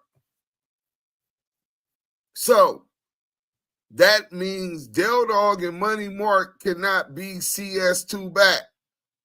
Remember, CS2 Back is calling, Greg Caden says, and the wiretap says, to tell the world that Stutterbox went sour on him. So CS2 is not Stutterbox. CS2 is not Money Mark. CS2 is not Dale Dog. That means there's only one other person on this conversation. An easy, simple process of elimination. And for those that say CS2 Back never snitched on the Main Street Mafia Crips, let me hurry up with this. And then I got some audio and we're going to be getting up out of here soon. CS2 Back, the first thing it says about CS2 Back, has provided reliable historical information concerning the Main Street Mafia Crip organization. However, CS2 is only aware of certain aspects regarding the organization's criminal activities and narcotic distribution. CS2 has no knowledge or information regarding the methods in which narcotics are being transported to the Los Angeles area and distributed to Main Street Mafia Crip gang members. Additionally, CS2 is unable to provide information regarding the narcotic customers, flow of narcotic proceeds, and methods that they are using to launder the narcotic proceeds. CS2 is only able to identify a limited number of Main Street Mafia Crip gang members. The biggest key to show that CS2 was not from Main Street. And Wack wasn't the only blood or the only person who wasn't from Main Street on this case. Shaq is not from Main Street. Wack is not from Main Street. Ray J is not from Main Street. DJ K-Slay is not from Main Street. Yet all of them were talked to and investigated as they were all a part of Deja 34, which the executives of Deja 34, Shaquille O'Neal and Mark Stevens, were being accused of having Stutterbox kidnapped by the goons.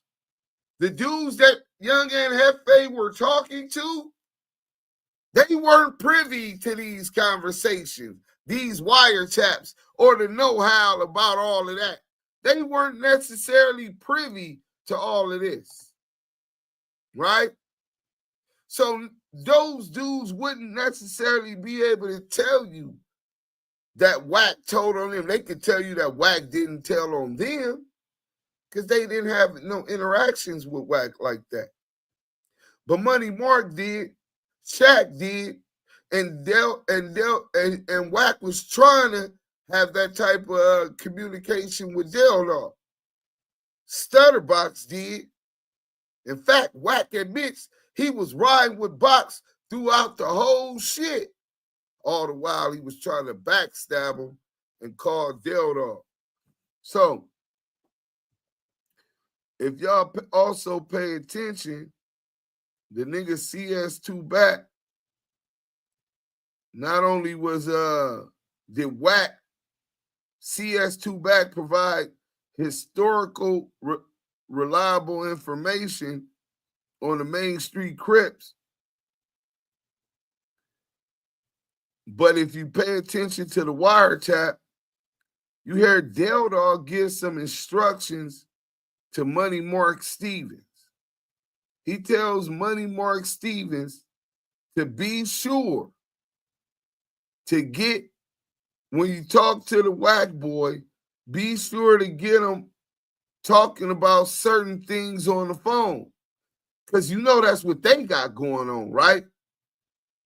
When he say they, he talking about Wack and Stutterbox. Hey, you see the play, right? They trying to get us on these wiretaps. I don't got no time for this, dude. So when you talk to the boy, you get him to talk about certain things on the phone. You know what I'm saying? And what's crazy, let me find that wiretap real quick. What's crazy is that Wack admits that when he got to the upper conference room, that the detectives and the FBI told him that they got him on wiretap. Do y'all not see that that was another connection? Are you guys not paying attention? Mark Stevens had to tell Wack something. He wasn't sure about what he was supposed to tell Wack. So that's what he asked him. Oh, you don't want to do no hollering? Right? Wack always got the police info. That's a fact. So let me get to this real quick, right? So what we're going to read this page real quick to take y'all through it. I'm going to break it down into layman's for y'all, right? Dale tells Stevens that your boy Box went sour. CS2 Back wants Dale's phone number. Back needs to talk to Dale. It's important. So CS2 Back wants Dale's phone number. Dale talks about Box incident and Back wanting to talk to Dale. Mafia talk. And someone talking too much. Box sound like Back has info on Box and talking about the phone lines being compromised and Box punked the game. 2 messages left on Mark's phone. So Back wants to tell Dog and Mark Stevens that this nigga Stutterbox then went sour on him. Why would you be calling the Main Street Crips to tell the Main Street Crips that this nigga snitched on you unless you trying to get them lined up? unless you're trying to get the nigga out the way. That kind of go with what Stutterbox said about Wack giving them his home address. Wack dropping the low, right? So, 2 messages was left on Mark's phone. Mark is involved in the gang business and operation. Duke back is calling on another line to Mark. So, while he talking to Mark Stevens is talking to Del Dog, Wack calls on another line, right? Mark Stevens tells him, hit me about 3 times. He want me to give him your number. So I was calling to clear with you first before I give him your number. He called me and Del Dog, I'm cool. I'm cool on that, brother. Mark Stevens. Oh, okay. So you don't want to, all right. So you don't want to do no holler, all right. Del Dog, what's up with you though, man? Now, remember, at this time, Wack100 is a security guard working for Mark Stevens and Shaquille O'Neal's record label, Deja 34. He's a security guard for Ray J. All of this is about the Ray J deal going bad. So Del Dog say, what's up with you though, man? Changing the topic. We'll talk, man. This is Mark Stevens. We'll talk, man. You know, I just need to know, man, you when I talk to back, I'm just gonna tell that nigga, man, oh man. Well, you know, homie, you been on the phone with dude, and you know, Sham, you know what I'm saying? You right, man. No telling what lies he told a nigga on the phone. You know what I'm saying? Del Dog. So now Mark Stevens catching on. Oh, you been on the phone with that nigga Stutterbox. We know you riding with Stutterbox. Hey, you know what, Del Dog, you right, man. Ain't no telling what lies he told that nigga on the phone. You know what I'm saying? Del Dog. And then, though, when you call the dude, you make the dude talk about certain stuff on the horn. You know that's what they got going on. I ain't got no time for this dude. You, Mark Stevens happy now. I mean, you know, that's good information. See, now I know how to, like I said, I ain't helping the Wack boy in a minute. You know what I'm saying? He called out of the blue yesterday. Not yesterday. Yeah, last night. Left me 2 messages. And this morning. And I just need to know how to play it cool. You know what I'm saying? Del Dog said, nigga probably said, man, nigga going to jail, you know? And it's laughing. So, mind you, when you talk to the boy, be sure to get him, make sure the dude talk about certain stuff on the horn. He wants this nigga to implicate himself in crimes on the horn because the nigga is trying to line him up. So make him talk about certain stuff on the phone, right? So what do you think Mark Stevens did when he talked to Wack? Also, pay attention to this also, right? At the second to last paragraph, not yesterday, yeah, last night, the Wack boy called out of the blue yesterday, not yesterday, yeah, last night, left me 2 messages. If you go to the top, the Wack boy is the same person that hits him about 3 times, and he was calling it clear before I gave you the number. He said he left him these messages, right?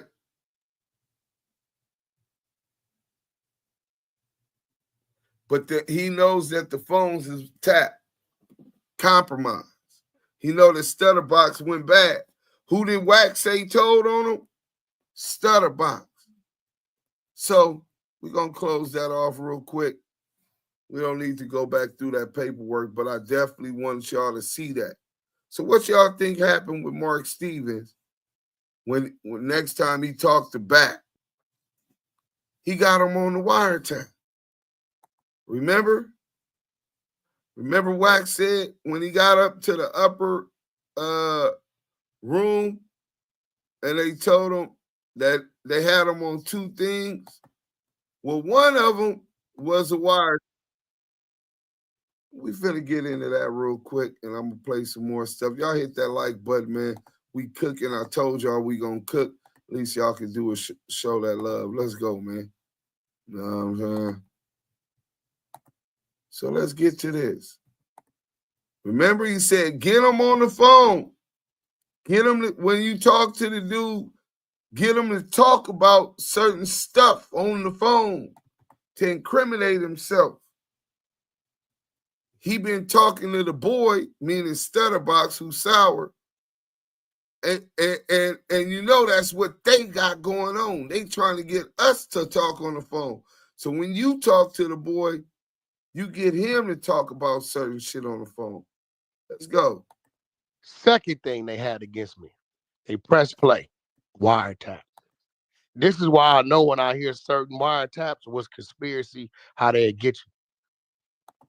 They got me on the phone. Said, yeah. All right, what you got? Said, we got a special. So then he goes into the lie about what the Fed supposedly had on him on the phone, the Joint Task Force. You know what I'm saying? It's just nails in the coffin that you bang and bury these bitch ass niggas with. You know what I'm saying? Let's get into a couple more of these little short, man. We'll be done in probably the next 5 minutes. You know what I'm saying? I just wanted y'all to get this nigga buried with Luce Cannon today. You know? So that was one. Let's go to this one. I hope that y'all able to see this. Boom.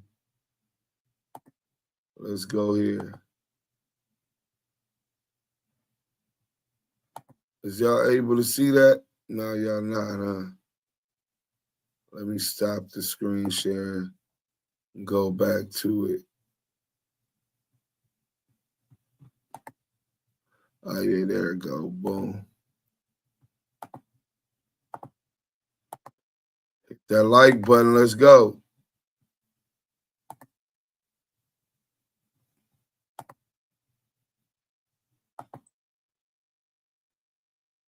Informant for the FBI with detailed corroborating evidence and paperwork that leaves no doubt that Wack100 is in fact confidential source number 2 or CS2 back. The paperwork is a transcript of a wiretap. And once I get into this paperwork, you're going to understand that Back was one of the names that the feds used for confidential source number 2. So Back Wack also says CS2 back. CS2, for those who don't understand law, is code word for confidential source. In part 2, we saw Deuce M's break down the paperwork with the transcript on which Wack100 or CS2 back was caught red-handed as a confidential informant for the FBI with detailed corroborating evidence and paperwork that leaves no doubt that Wack100 is in fact confidential source number 2 or CS2 back. The paperwork is a transcript of a wiretap. And once I get into this paperwork, you're going to understand that Back was one of the names that the feds used for confidential source number 2. So Back Wack also says CS2 back. CS2, for those who don't understand law, is code word for confidential source.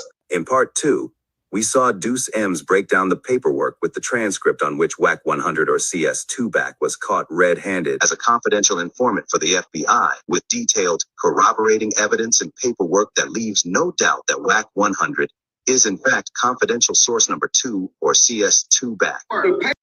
So If we were able to cooperate from the police, Money Mark Stevens, and the stuff that Wack100 talked about, and we're able to read the wiretap and the paperwork about CS2 Back, and it says that CS2 Back gave reliable historical information on the Main Street Mafia Crips, how can anyone claim that Wack100, who is confirmed to be the Wack boy, CS2 Back on that wiretap, how can anyone declare that he didn't tell on the Main Street Crip case? How? So with that,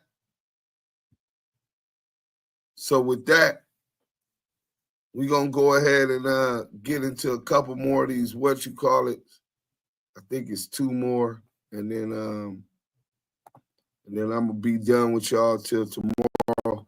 These some classic little clips, though. So I just really want to get these clips onto this, so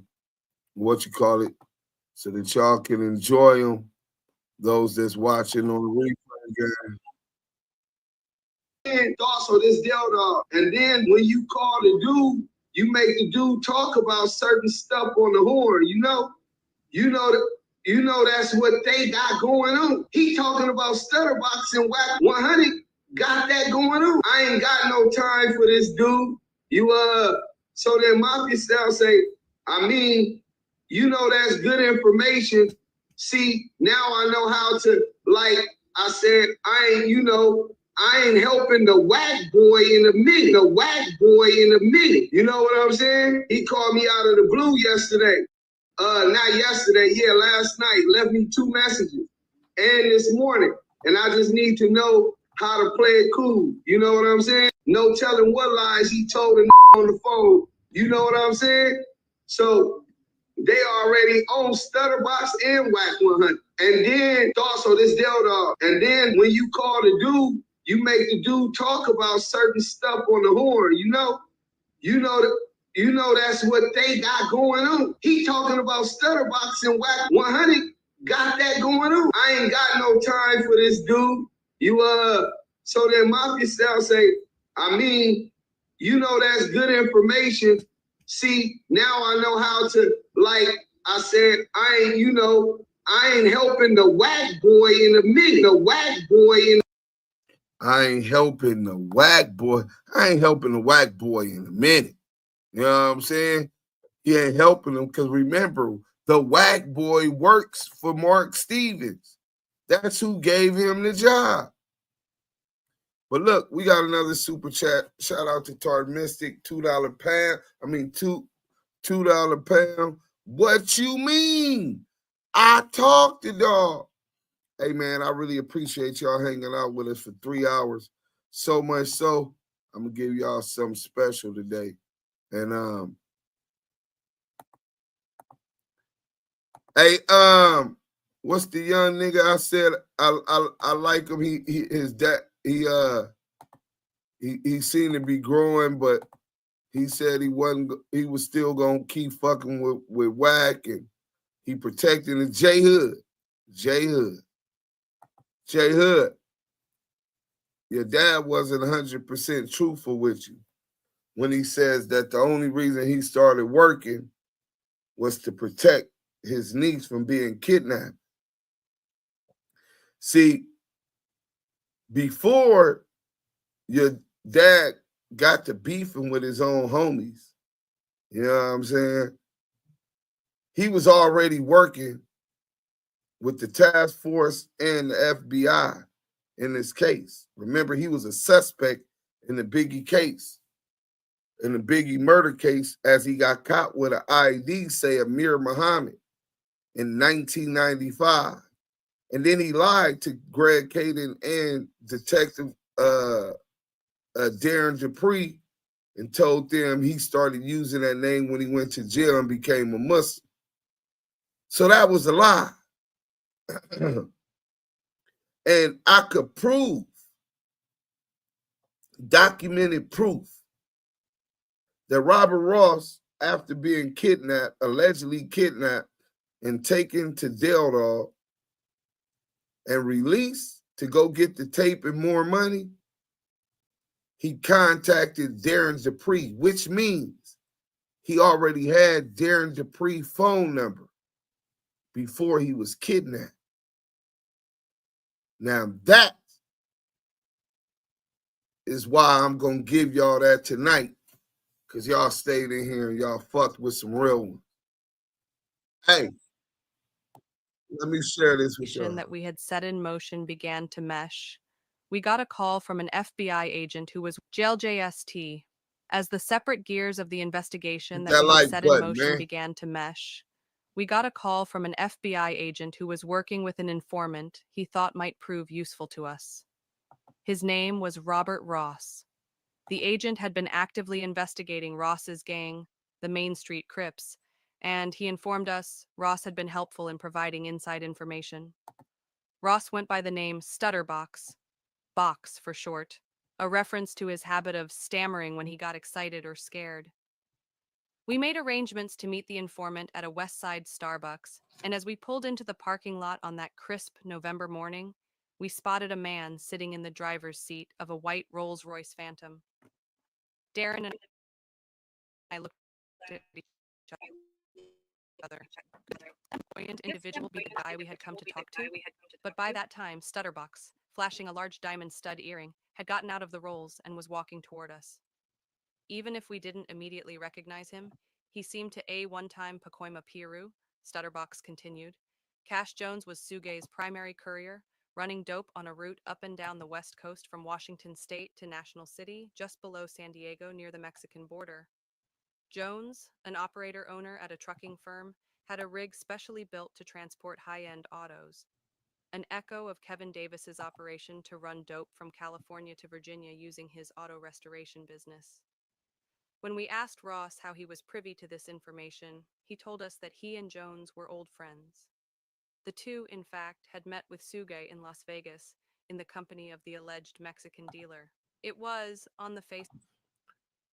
Robert Ross also told the feds that Wack100 met with the Mexican drug dealer in Vegas with Suge. So when you go online and you hear Stutterbox talking about when they went to Vegas, you hear Wack talking about they went to Vegas, and Wack saying, I gave him the burner, and I had the Eagle Beagle, the Desert Eagle, and I had the Eagle Beagle, and he had the Bulldog, and this and this and that. And Mark was trying to line him up, and he had Del Dog in the lobby. And Box said, I ain't got my thing. And then we seen Barlow's from Lanes, from LA Lanes. And we seen the Mexican Connect that was there with Suge, the Mexican that fired off on Wack, was supposed to be the alleged plug. And that's why Stutterbox told the feds that Wack was moving drugs for Suge from National City all the way up to Washington, up the West Coast. Let's go. Of it, a credible story, and became more so when Darren and I checked out as many of the details of Stutterbox's account as we could. Although Cash Jones had a relatively slim rap sheet, a few juvenile offenses were all we could find. He had indeed been associated with the Pacoima Piru, but more than any single corroborating detail, the overriding fact was that Stutterbox was an FBI source. If he was good enough for them, we had more than enough reason to give him the benefit of the doubt. Accordingly, we put a GPS device on Jones's truck, enabling us to track where he was and where he was going at any given time. But he discovered the unit after an impromptu brake inspection at a highway rest stop. Alarmed at the strange black box stuck up under his chassis, he threw it into a field and notified the local police that someone had planted a bee. It was beginning to look like any of those scenarios, singly or in combination, might be true. In the weeks that followed, as we struggled to make sense of the strange new dimensions the case had taken, the investigation seemed at times to be collapsing in on itself, the same information repeating in different situations and circumstances until it became impossible to know what was real and what was a fantasy formulated by Stutterbox. The situation reached an extreme when I flew to Adanta to talk to another informant who claimed to have information on the Main Street Crips. I almost had to laugh when he told me that Stutterbox had been a hitman for Eric Zip Martin. The sense of unreality was subsequently ratcheted up when Stutterbox himself came to us with another news flash. He had it on good authority that Dwayne Keffy D. Davis was personally planning to rob one of the principals in the George Torres case I had investigated nearly 10 years earlier. Before we could find the answer, Ross upped the ante when he became the unlikely victim of a kidnapping and robbery, an incredible plot twist in an already improbable story. According to his account, he had been abducted from his roles while on the streets of West Hollywood by members of his own gang, the Main Street Crips, supposedly acting on orders of their much-feared leader, Liddell Del Dog Rolls. Pistol-whipped and robbed of his bling, he was forced to drive to a south-central neighborhood deep in the gang's territory, where he was released on the promise that he immediately return with $60,000 in cash. Instead, he placed a frantic call to Darren, begging for help.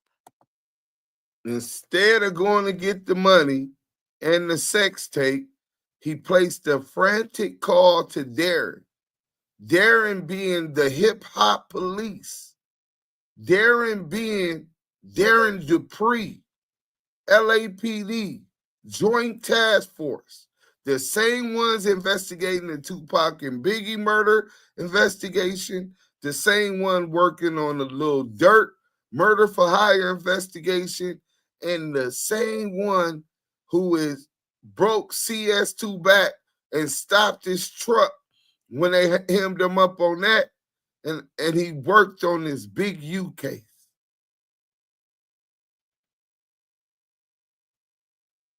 He calls Darren Dupree, and let's hear what Darren Dupree advises Stutterbox. Let's go.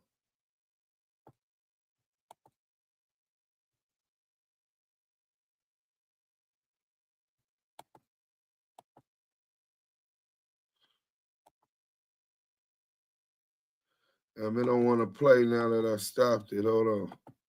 Let me pull it back some.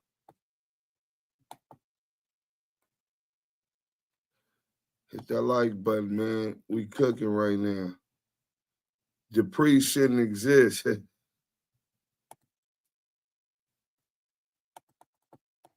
We're going to have to start back from the beginning or something.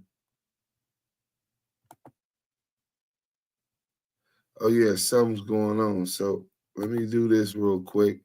We're going to stop sharing, and then I'm going to go right back and try to get y'all right to that. Yeah, nasty work. But he didn't go straight into the police station.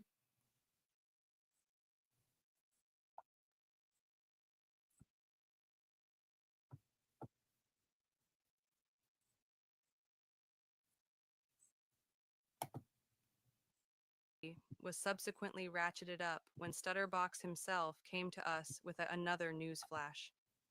He had it on good authority that Dwayne Keffy D. Davis was personally planning to rob one of the principals in the George Torres case I had investigated nearly 10 years earlier. Before we could find the answer, Ross upped the ante when he became the unlikely victim of a kidnapping and robbery, an incredible plot twist in an already improbable story. According to his account, he had been abducted from his roles while on the streets of West Hollywood by members of his own gang, the Main Street Crips, supposedly acting on orders of their much-feared leader, Liddell Del Dog Rolls. Pistol-whipped and robbed of his bling, he was forced to drive to a south-central neighborhood deep in the gang's territory, where he was released on the promise that he immediately return with $60,000 in cash. Instead, he placed a frantic call to Darren, begging for help. Dupree instructed him to contact the nearest law enforcement authorities. Sheriff's officers were duly summoned, and the story Stutterbox related to them managed to trump even the wildest tale he had told us. According to his account, he had been kidnapped by the Main Street Crips in retaliation for an elaborate blackmail and extortion plot. Vehicle. Officers arrived as the frightened driver took off, leaving Ross to stumble down the street until he was apprehended and arrested. Suddenly, the tables were turned. With his prior history of narcotics and weapons convictions, we'd be able to hold hefty federal charges over his head, compelling his cooperation instead of the other way around. The sheriff's depart. And who did they have on it? The sheriffs. So, sorry to break your heart about your father, J Hood, but he lied to you. He's still embarrassed that he was a sellout, a piece of shit.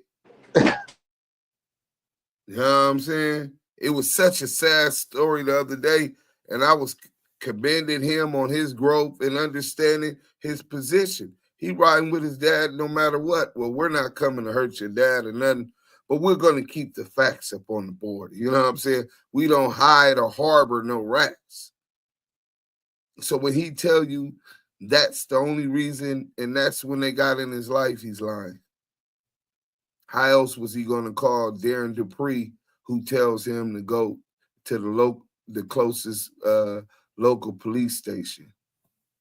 You know what I'm saying? You know what I'm saying? Yeah.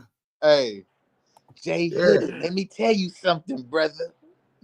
You don't want to turn out to be a snitch. Just like your daddy.